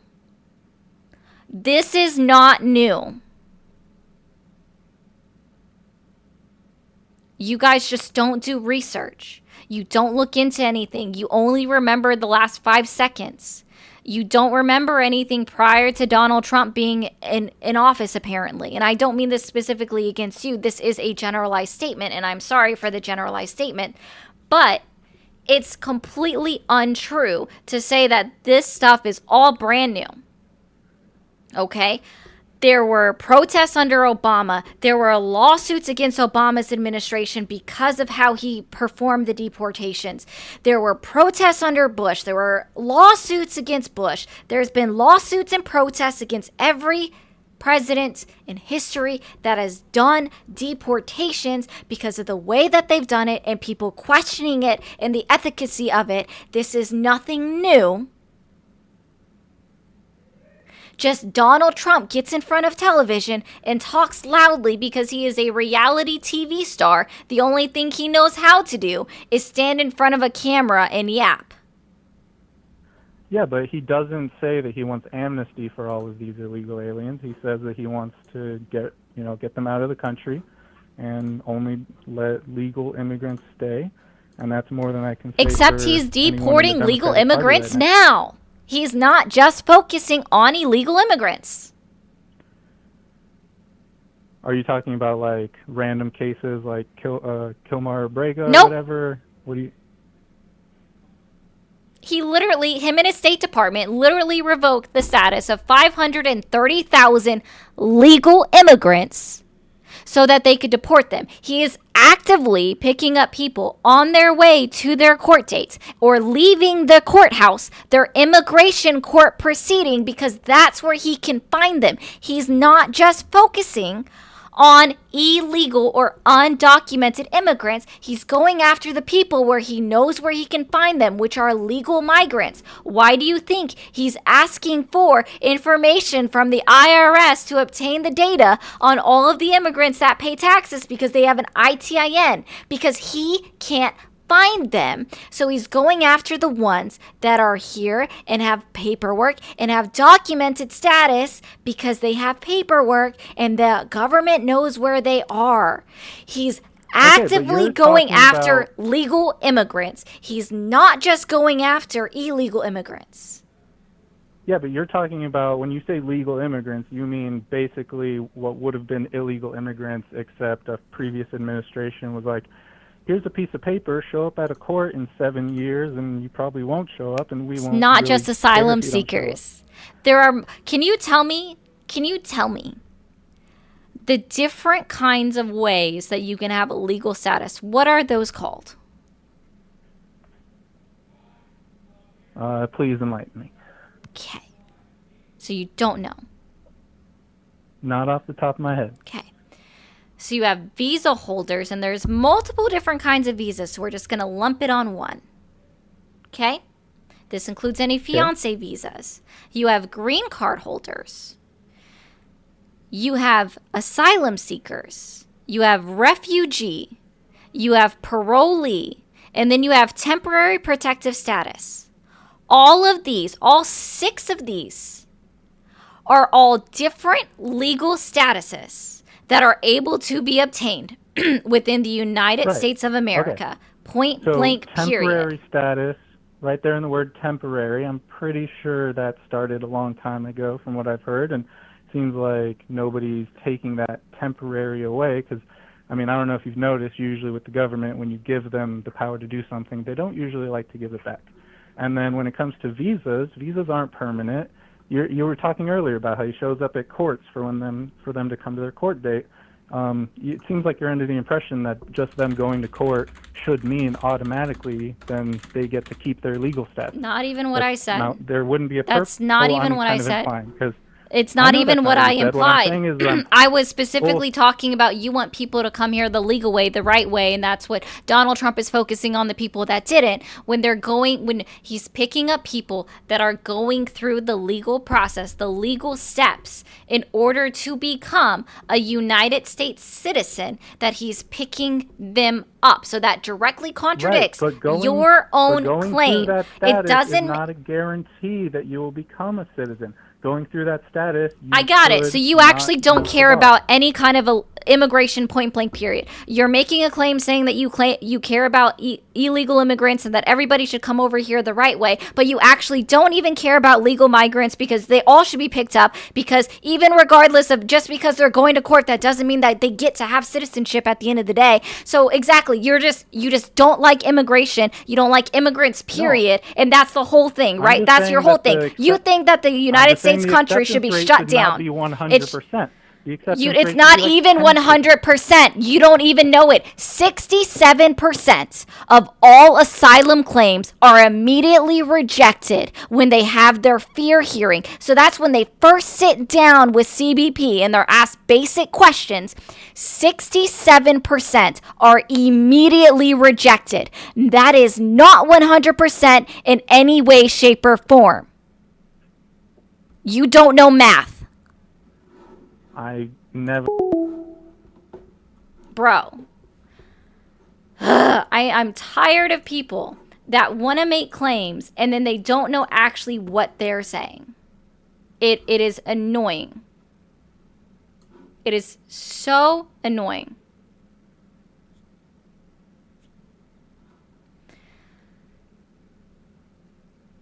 And then you can't even stand by your own logic. Either you care about illegal immigrants or you don't.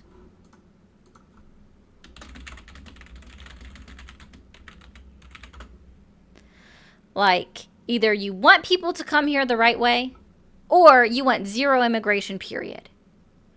Because if you don't understand that people are attempting to come here through the proper channels the right way, and those are the people that they're picking up because those are the people that they can find because they have court dates, they have addresses on file, they have phone numbers on file, they have names, they have everything, then you don't understand. What did I just... Oh, Larry, thank you for sending out a gifted membership. I do appreciate that so much. It does... Literally, you guys, really quick TikTok. Hold on. Literally the best way that anybody on YouTube can support me, the best way that anyone on Twitch can support me, specifically on YouTube, is to become a paid member. It's small monthly fee and it's basically just passive. It helps me upgrade my equipment. Like, my mic has been needed to be upgraded for a while and I've been waiting. And it's just very small for the amount of time that I put into this. I go live for 2 hours a day. Okay, so I appreciate sending out the membership so much. Thank you so much, Larry, for sending that out. If you're not already a member, remember to become one yourself, okay? So I appreciate that so much. It is the easiest way, smallest amount to pay in order to do it. And if you're on Twitch, you can become a subscriber for free with your Amazon Prime subscription. Yes, I know TikTok, you get all upsetty spaghetti that I was muted. It's because TikTok is sensitive. All right. I was waiting to see one person. But I'm at my time limit for the day. Oh, okay. I will give it a moment, Parkers, to stay on for that. But I am going to mute again, TikTok, so don't freak out. Don't forget to follow up here at the top. Don't freak out, TikTok. I'm going to mute. Okay. Everybody on YouTube, Twitch. On YouTube, don't forget to hit that subscribe button up at the top. I do come back, like I do lives 6 days a week for 2 hours a day. I'm going to bring stuff up in a moment. I forget that I'm muted on TikTok, so that's useless. But I do go live, like I said, for, oh, thank you for the floating art, for 2 hours a day, about 6 days a week. I will be on live tomorrow. I see Megan. I will be on live tomorrow at 7 p.m. Eastern time, and I'm not going to talk to Trump supporters at that time. So I appreciate you guys so much. Thank you so much for being here. TikTok and Twitch, or YouTube and Twitch. I appreciate you guys. You guys have a great rest of your Tuesday night. Thank you for being awesome.